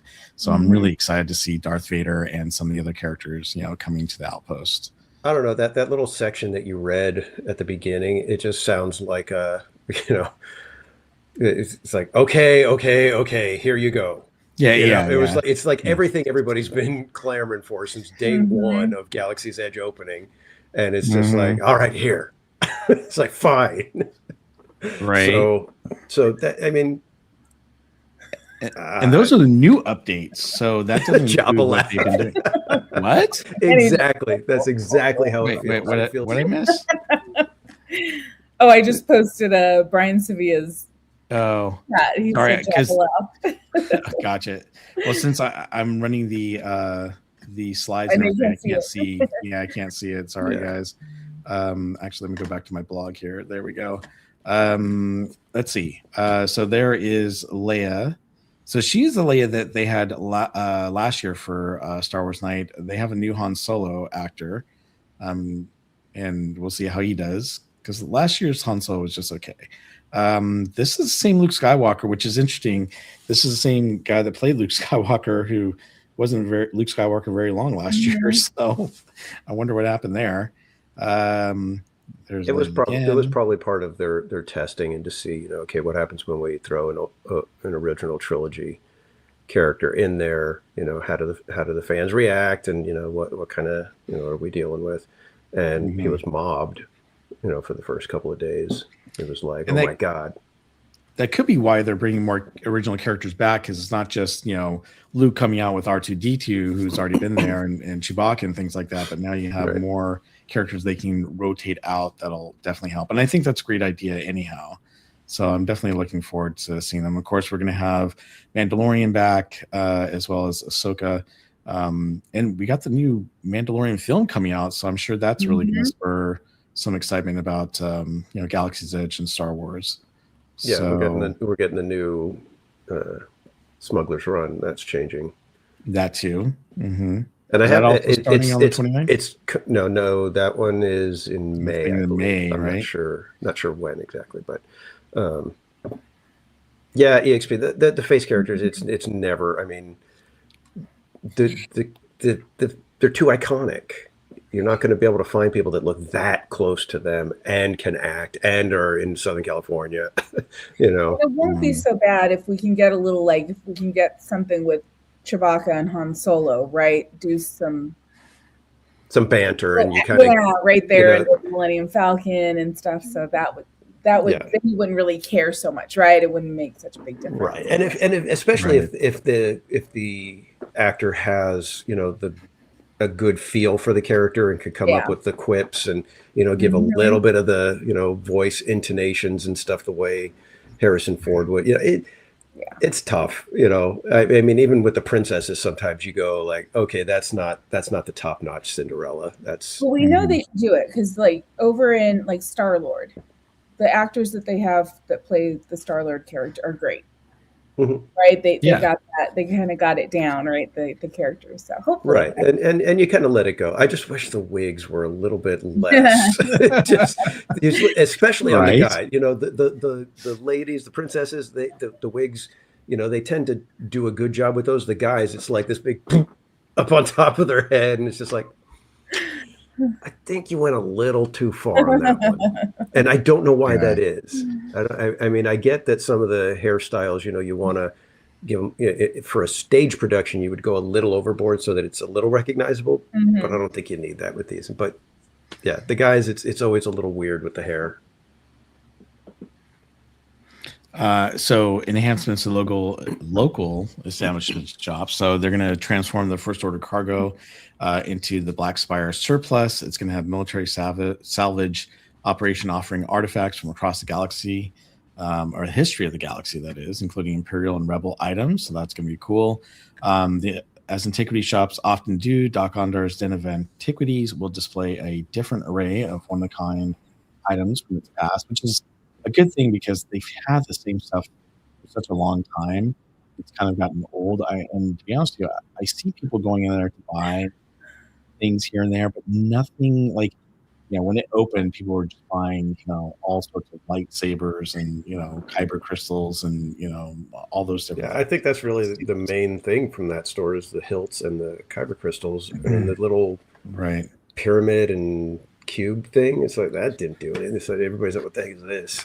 Well, I don't know if you saw, but now if you have a certain type of kyber crystal and you combine the two of them together, you'll hear voices from the past, Jedi or gray Jedi. So it's kind of interesting. But the thing is that it's kind of gotten old and stale, just like the Droid Depot. And that's why they're doing an earlier generation of the Mumbo family will operate the Droid Depot, where they'll be prototyping the BB style of droid. To me, it's kind of like, well, I don't know. I mean, it doesn't sound that exciting to me. And the thing was, when the Droid Depot opened up, it was really cool. It was neat. It was very expensive to buy those droids and buy a bunch of them. But I think that kind of wore off too. And that's why they're trying to do something different, which they should.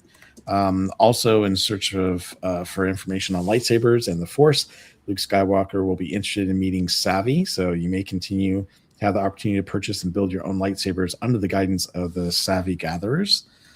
So that might be kind of interesting. Plus, you have your favorite Star Wars attractions, food, entertainment, that nothing's really changing there, except for, yes, Smuggler's Run will be having a new movie in May. So that'll be cool. Yep. And unfortunately, Galaxy's Edge has my favorite breakfast item at the park, the breakfast Ronto wrap. You can't beat that one for breakfast. It's actually pretty good. I like it. It's a little pricey for what it is, but every time you eat it, you're just like, this is so good. Yeah, one of the things I didn't see here, though, and I really hope they come back, are the BDX droids. And those things are really, really cool. But I did not see that they are coming back this year. So I don't know. We'll see. But those are the kind of things that the land needs. They need those interactions, those things that feel different than just a character walking around. You need to feel Star Wars, and Star Wars has that technology bent. So it's I don't. They fumbled Star Wars so bad in pretty much every aspect. They're trying to get back to having people enjoy Star Wars the way they used to, with that fervor and that nutso, diehard fans that, ran the gamut from, little kids on into, people my age. So I hope they can get it back. I hope they can figure out where they went wrong and how to get the fans back. Because, like I said, they fumbled it so bad. And Galaxy's Edge was, the kind of thing where everybody was so hyped, and then you saw it and you were like, oh, it's nice. I will say the fireworks have been really busy, really packed. The fireworks are excellent, and I was a skeptic on that, because I was like, when you've got fireworks, especially for someone like me who I'll overanalyze, especially a fireworks show, because I love fireworks, and I was thinking, I don't know if this is going to work. The music is fantastic, the fireworks are fantastic, but when you're constructing a show, you need things to have a good flow, and if it doesn't flow right, it's going to be great music, great fireworks, but not a cohesive show. And when I remember watching your stream, Cordy, when you did one of the ones there, and I was just like, I don't know. And then I saw it live, and I was like, that was amazing. I was like, there's just something about, I think I was wrong in thinking that you need to have a cohesive show, because that music is just fantastic. Well, and I The think music too, booming through the land with fireworks exploding. mm-mm. It just wins. It's just fantastic. Yeah, I agree. It's so much better in person than if you're watching on a live stream. However, Yeah. I have noticed that depending on the fireworks show, sometimes it does work better than others. And Yes. it seems like they've been trying to tailor it towards that show now, where before it was like, oh, well, we're just doing this and we're going to do the music. And it kind of went or didn't work, depending on which they had, like Mickey's, mixed magic. It was like, maybe that didn't go so well. It premiered with Pixar fireworks, I believe. Yes. And I think that one worked the best, honestly, because Wondrous Journeys and I've never watched the Christmas fireworks live because I just love the Christmas show. So since I very rarely am able to get to the park for fireworks at Christmas time, I got to watch the Christmas show. But the Pixar ones worked really well. Like I said, it was the one where I was like, I don't know, when I saw the live stream, but then in person, I thought I was like, I loved it. Right. Wondrous Journeys, I don't know if it works quite as well because Wondrous Journeys is it's such a tight show with the other music. It is beyond fantastic. So it's probably just nitpicking and, well, I saw the Pixar one first, so that's the one I think works.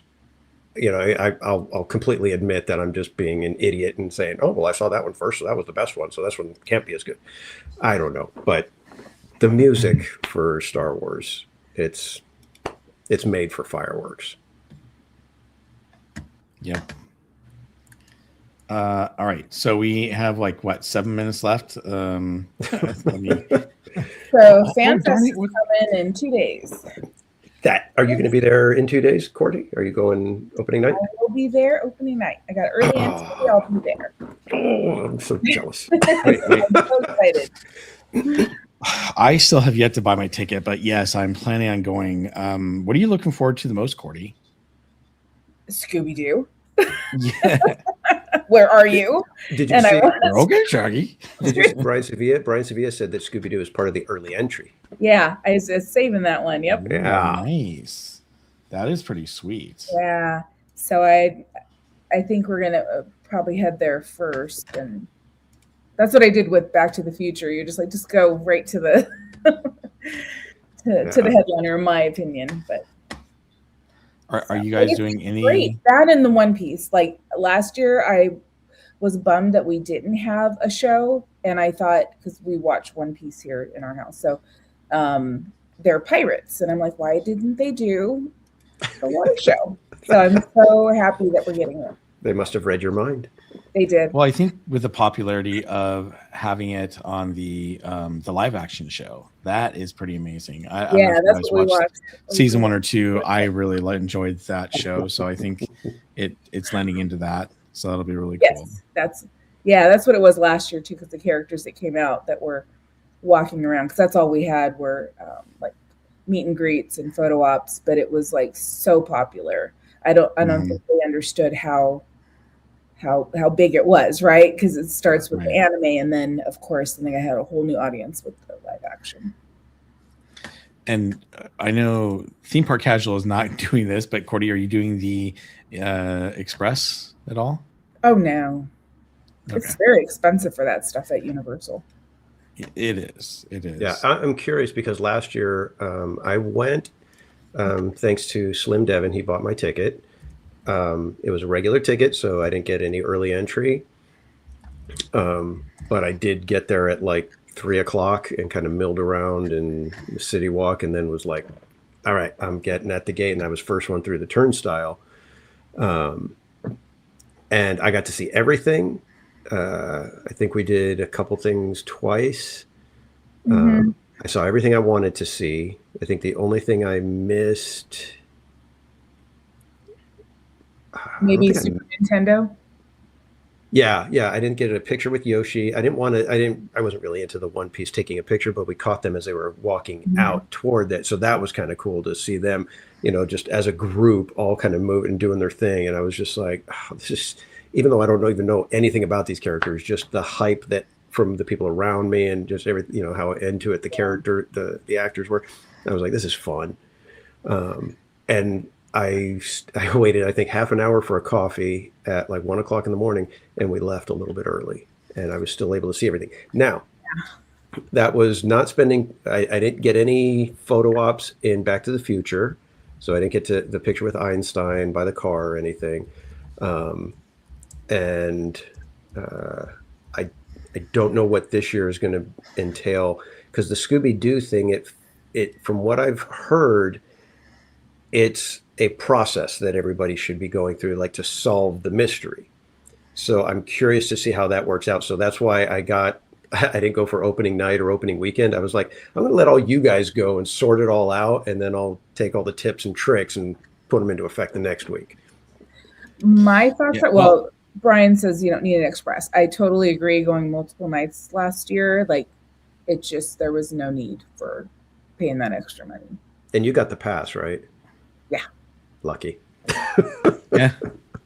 Seriously, man, I've been looking forward to this since last year. I was already like hyped to go again. The changes they've made are really good, and I get to bring Casual Junior. So I am like, this is, I feel like a little kid again with how excited I am about going to a theme park. I love it.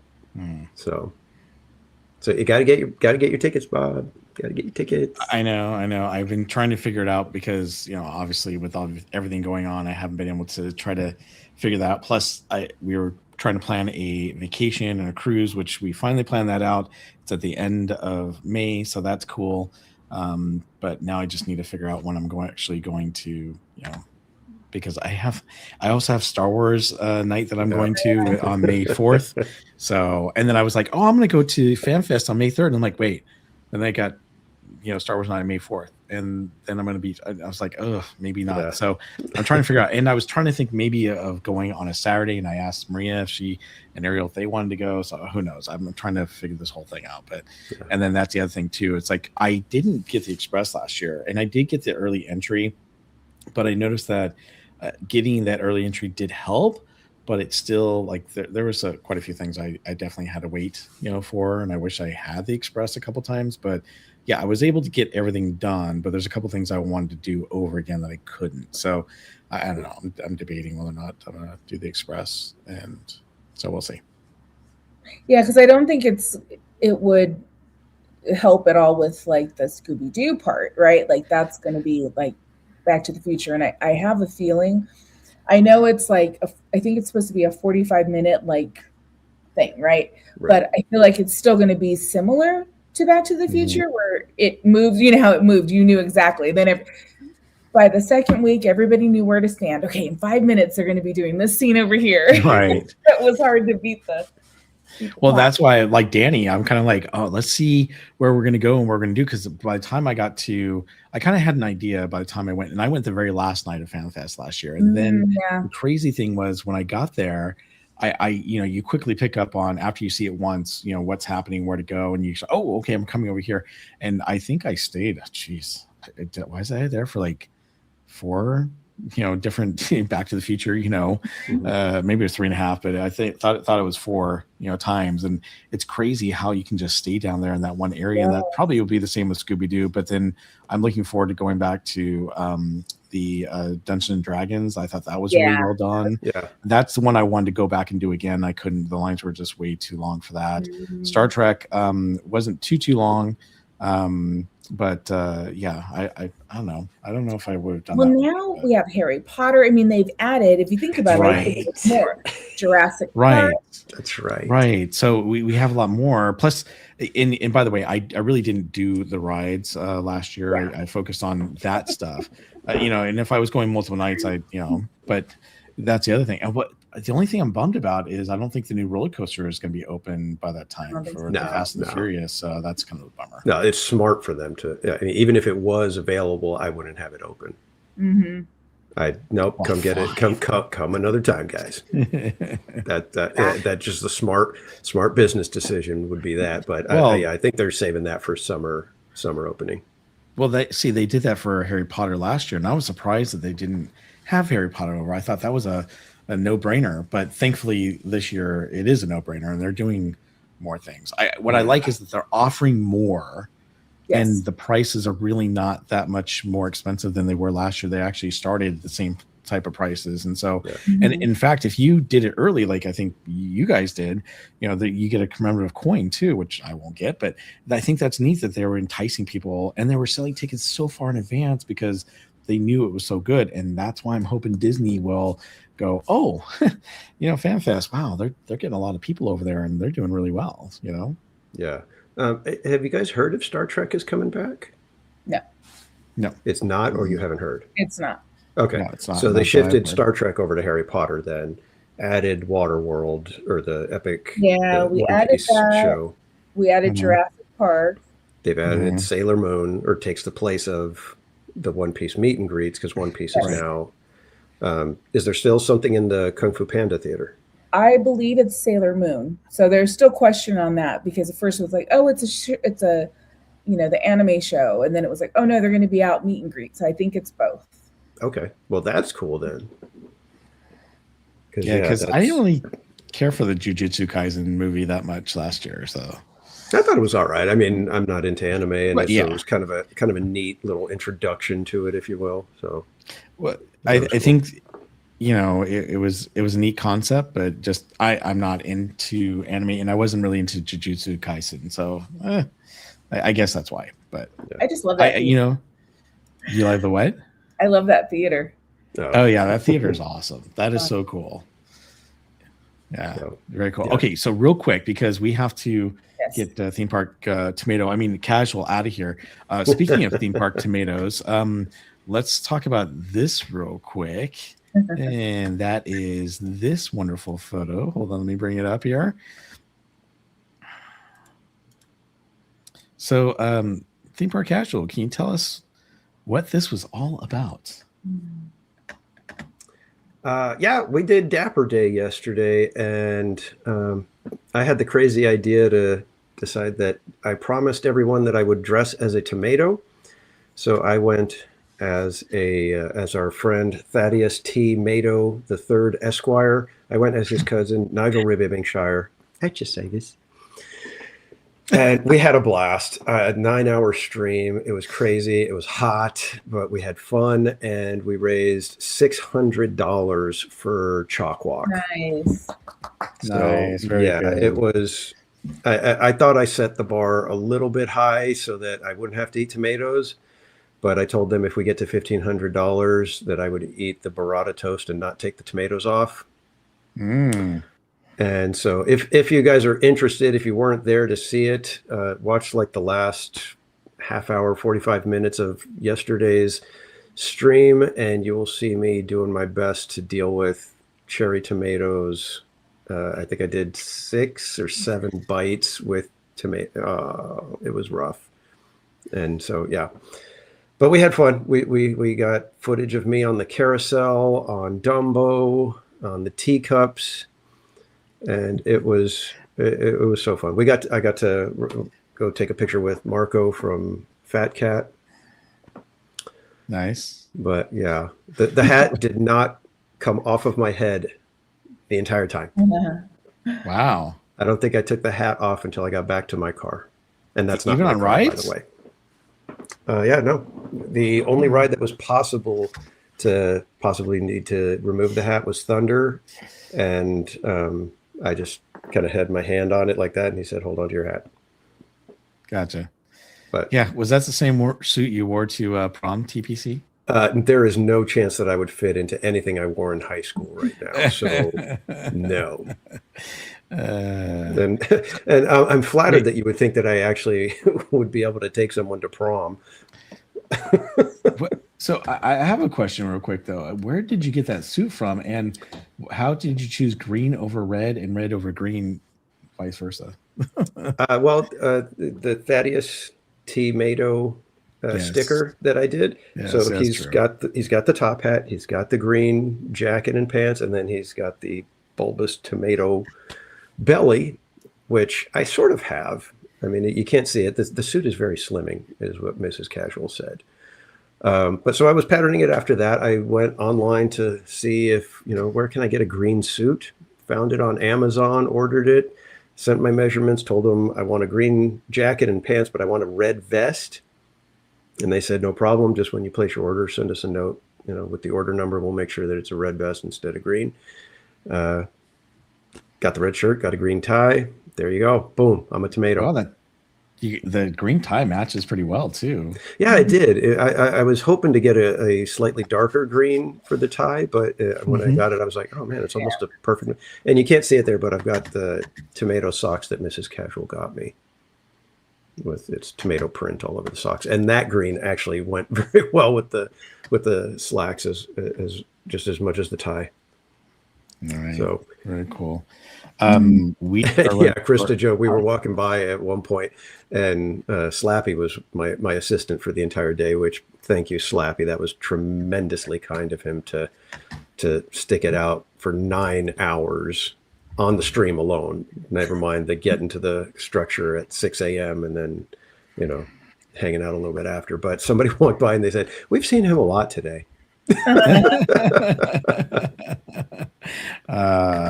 Yeah, it was funny too because I was ninja watching the whole day, and at one point I'm like, wait, who's that talking there? And I had to figure it out when I started watching. I'm like, oh, BB6 Slappy. So yeah, it was a crazy day. I mean, we were letting people pick rides and stuff, and then the donations. I seriously, like the most of the day I was relaxed and, this is going to be great, whatever. And I was like, we're I'm getting, we're at like the 8 hour, or 7 hour mark of the stream. We're watching Fat Cat. We got to do Mermaid. And then I was like, well, we'll go ahead and do the drawing for the shirt. And then we're cool. And, there's I don't think we're going to get another, $200 and something in donations. And next thing you know, boom, boom, boom, boom, boom, boom, boom. And yeah. And then I got tense, got really tense because I was like, oh my God, I got to eat the tomatoes. And I seriously, because I was clenching my jaw so much at that point, by the time I finished the tomatoes, I had like an ache all going up the side of my face right here from clenching the jaw, because I started realizing, oh my God, I got to eat the tomatoes. I don't know how am I going to do this? Yeah, it was rough. Yeah, just go. Yeah, if you're curious as to how it went, just go watch the stream and you'll just go, man, this guy's weird. All this over tomatoes. But how dare you, Cordy? And how dare you, Slappy? What? I think he wouldn't let me buy him the churro just so he could say, you didn't even buy me a churro. I was watching at that part because it was like snack break. I think we're gonna take no, we're not. Yeah, I love that, Barbara. That is so funny. That's not what I wanted to post. I was trying to post that one. There we go. War wounds. Well, that's just it. It's like I don't want to go overly dramatic. I mean, I don't like tomatoes. I was gagging. I did have stomach cramps after from that holding, but. It's tomatoes. Come on. It's now you know how I feel about glitter. Not quite the same. You're not ingesting the glitter, and yeah, it's probably equal to coffee, right?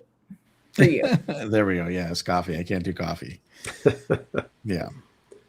I'm sorry. Roto Kamish had a question for him. He messaged me a question regarding the gimbals. This was another topic we wanted to quickly address. I saw a video of somebody saying that Disney has changed a little bit of their terms and conditions regarding filming on attractions. And what this person said was, I wish I could remember who it was. I apologize. That it's specific to Incredicoaster, that it names Incredicoaster specifically, that it is now hands-free. So you cannot have anything in your hands, just like Gadget Coaster. I haven't tested that to see, is it that, certain items, because I know the last time I went on Incredicoaster, they were pulling people's water bottles before they even went up the stairs to go up and around. They were already, give us your water bottle, set it over here. Mm-hmm. So I don't know if it's, a hard and fast, nothing in your hands, kids, because they still let you bring your backpacks on. They need lockers. If they're going to do something like that, then I would think that they would, implement a locker system like they do with they do it at Grizzly. But yeah, if you're going to expect people to not have anything in their hands, but yet you're having them throw their backpacks between their feet, Yeah. kind of defeats the purpose. Yeah. You know, I mean, are you going to be, watching, cameras on the ride, and then as soon as somebody comes back into the station, out. I mean, that's going to be a little weird. James, I don't know that, like I said, I haven't been able to test it to see what they're allowing if it is chest phone. I think the guy said that he had his GoPro wrist thing, or no, he had a wrist strap with his gimbal, but he had like a full-blown camera, not a phone. Teacher David did nothing up my sleeve. Where is it? There it is. Understandable. I'll take one for the team. I'll lend me your most expensive gimbal. So, but I will test it. I've got shaky cam, so it's it's one of the wrist strap is more than just the little nylon thing. It's woven nylon bands that are put together, and it's screwed into the thing. It's not just a little loop with a string. The clamp, it gives the phone the clamps, let's put it that way, and it is like a vice grip on the phone. The phone is not slipping out of the grip, and if it slips, and if the tripod slips out of my hand, that wristband, the wrist strap, is not going anywhere. So we shall see. I will possibly, Krista, I may give it a shot on Wednesday just to see, hey, are they letting us on, not letting us on? And I'll ask them at the front. I'm not going to go, wait 45 minutes in line and then have them be like, "Oh, sorry, you got that." Yeah, exactly. And then they'll say something. Yeah, and I often do that with Runaway Railway. I keep it in view, and then make sure they see wrist strap, and right. When I get to the front of the line when they're putting it out, I'm like, I'm okay with this, right? So yeah. And it's also, I mean, this has been an ongoing issue for us, for several years now. It's like sometimes it depends on the cast member too, because most of the time we can film on Star Tours. Sometimes they say no. I mean, it's so funny how that stuff works. But it's funny, Carol G, because Knott's Berry Farm or Six Flags has said, they specifically said Meta is okay. Meta glasses are okay to use. So they're like calling that out as, we know people want to record and this is what is allowed. The bad part is we can't live stream at this time. Right. Those glasses. So that would, that's the bummer part. Well, and with Meta glasses too, you can't record very long. I think the longest recording is like 3 or 4 minutes. Some of those rides, are longer than that, depending on, I mean, not some of the roller coasters, obviously, but and that's if the other you thing. don't time it right, then you're not getting the full experience, because you want to time it right from, once it releases you from the station, you want to catch the climb and all of that.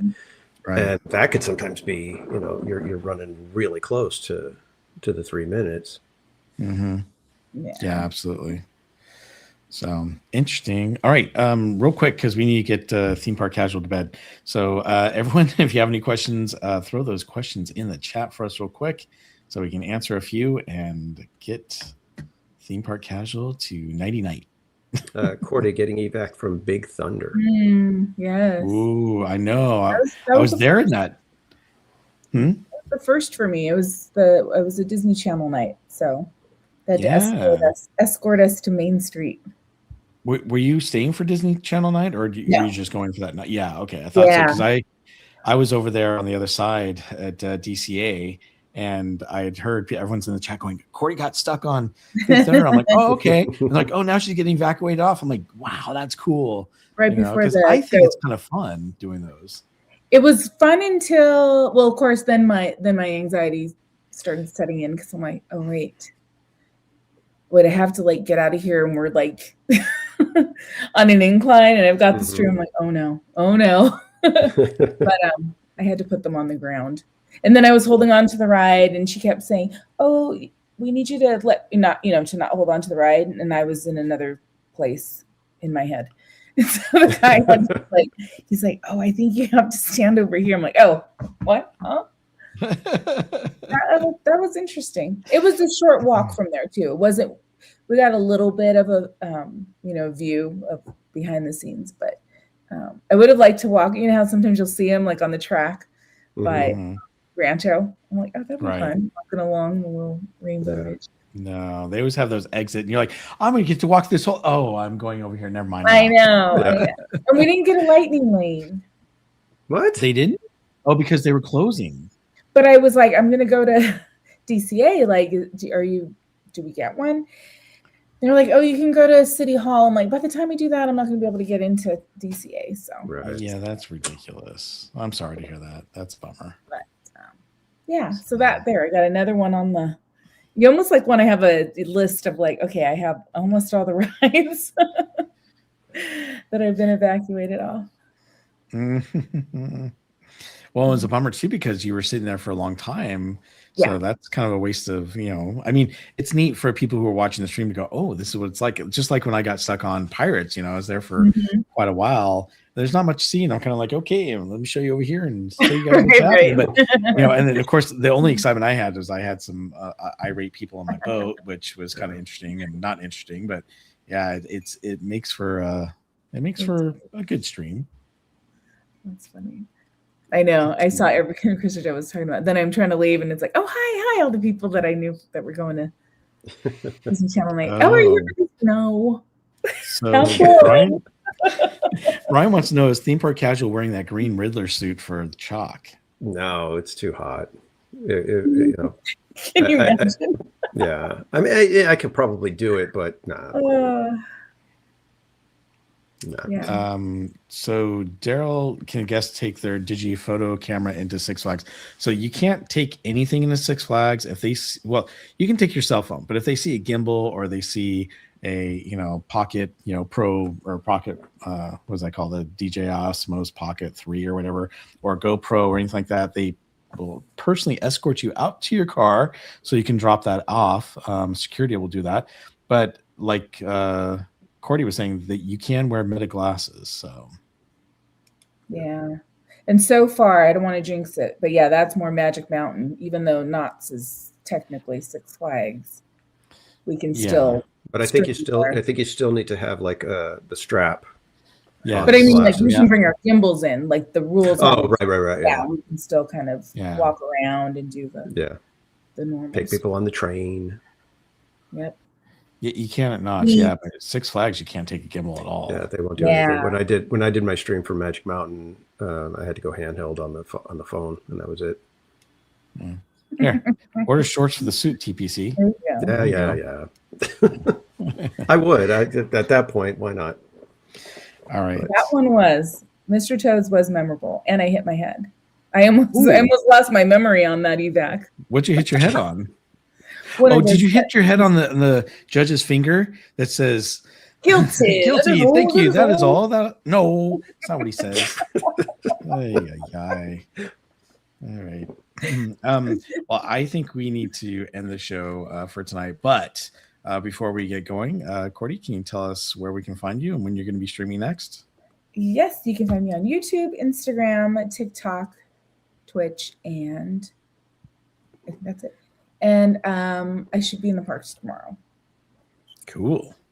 Nice. And Theme Park Casual, where can we find you?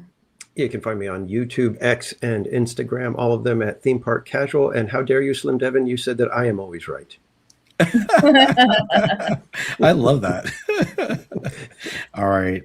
And everyone, I just want to say thank you for all the people who've been reaching out to me with comments, thoughts, and prayers regarding my family and the loss of my father. So thank you so much. I am finally coming back after tonight, of course, to Berry Place 28 on Thursday. I'm not sure what time I'll be streaming. I might try to stream a little earlier. And then of course on Sunday. So I'm looking forward to coming back, and because I'm finally coming back, we're going to try to start raising dedication to raising chalk funds. So please come out and join me to raise funds for a good cause. With that, you guys have been great. I hope you guys enjoyed our special guest, Debbie Weiss. I want to thank her for being on the show tonight. It was wonderful having her, and we hope to see you on the next Park Streamers Hangout. In the meantime, come join us on our personal live streams, and we will see you guys in the parks. With that, have a great night, everyone, and we'll see you soon. Bye.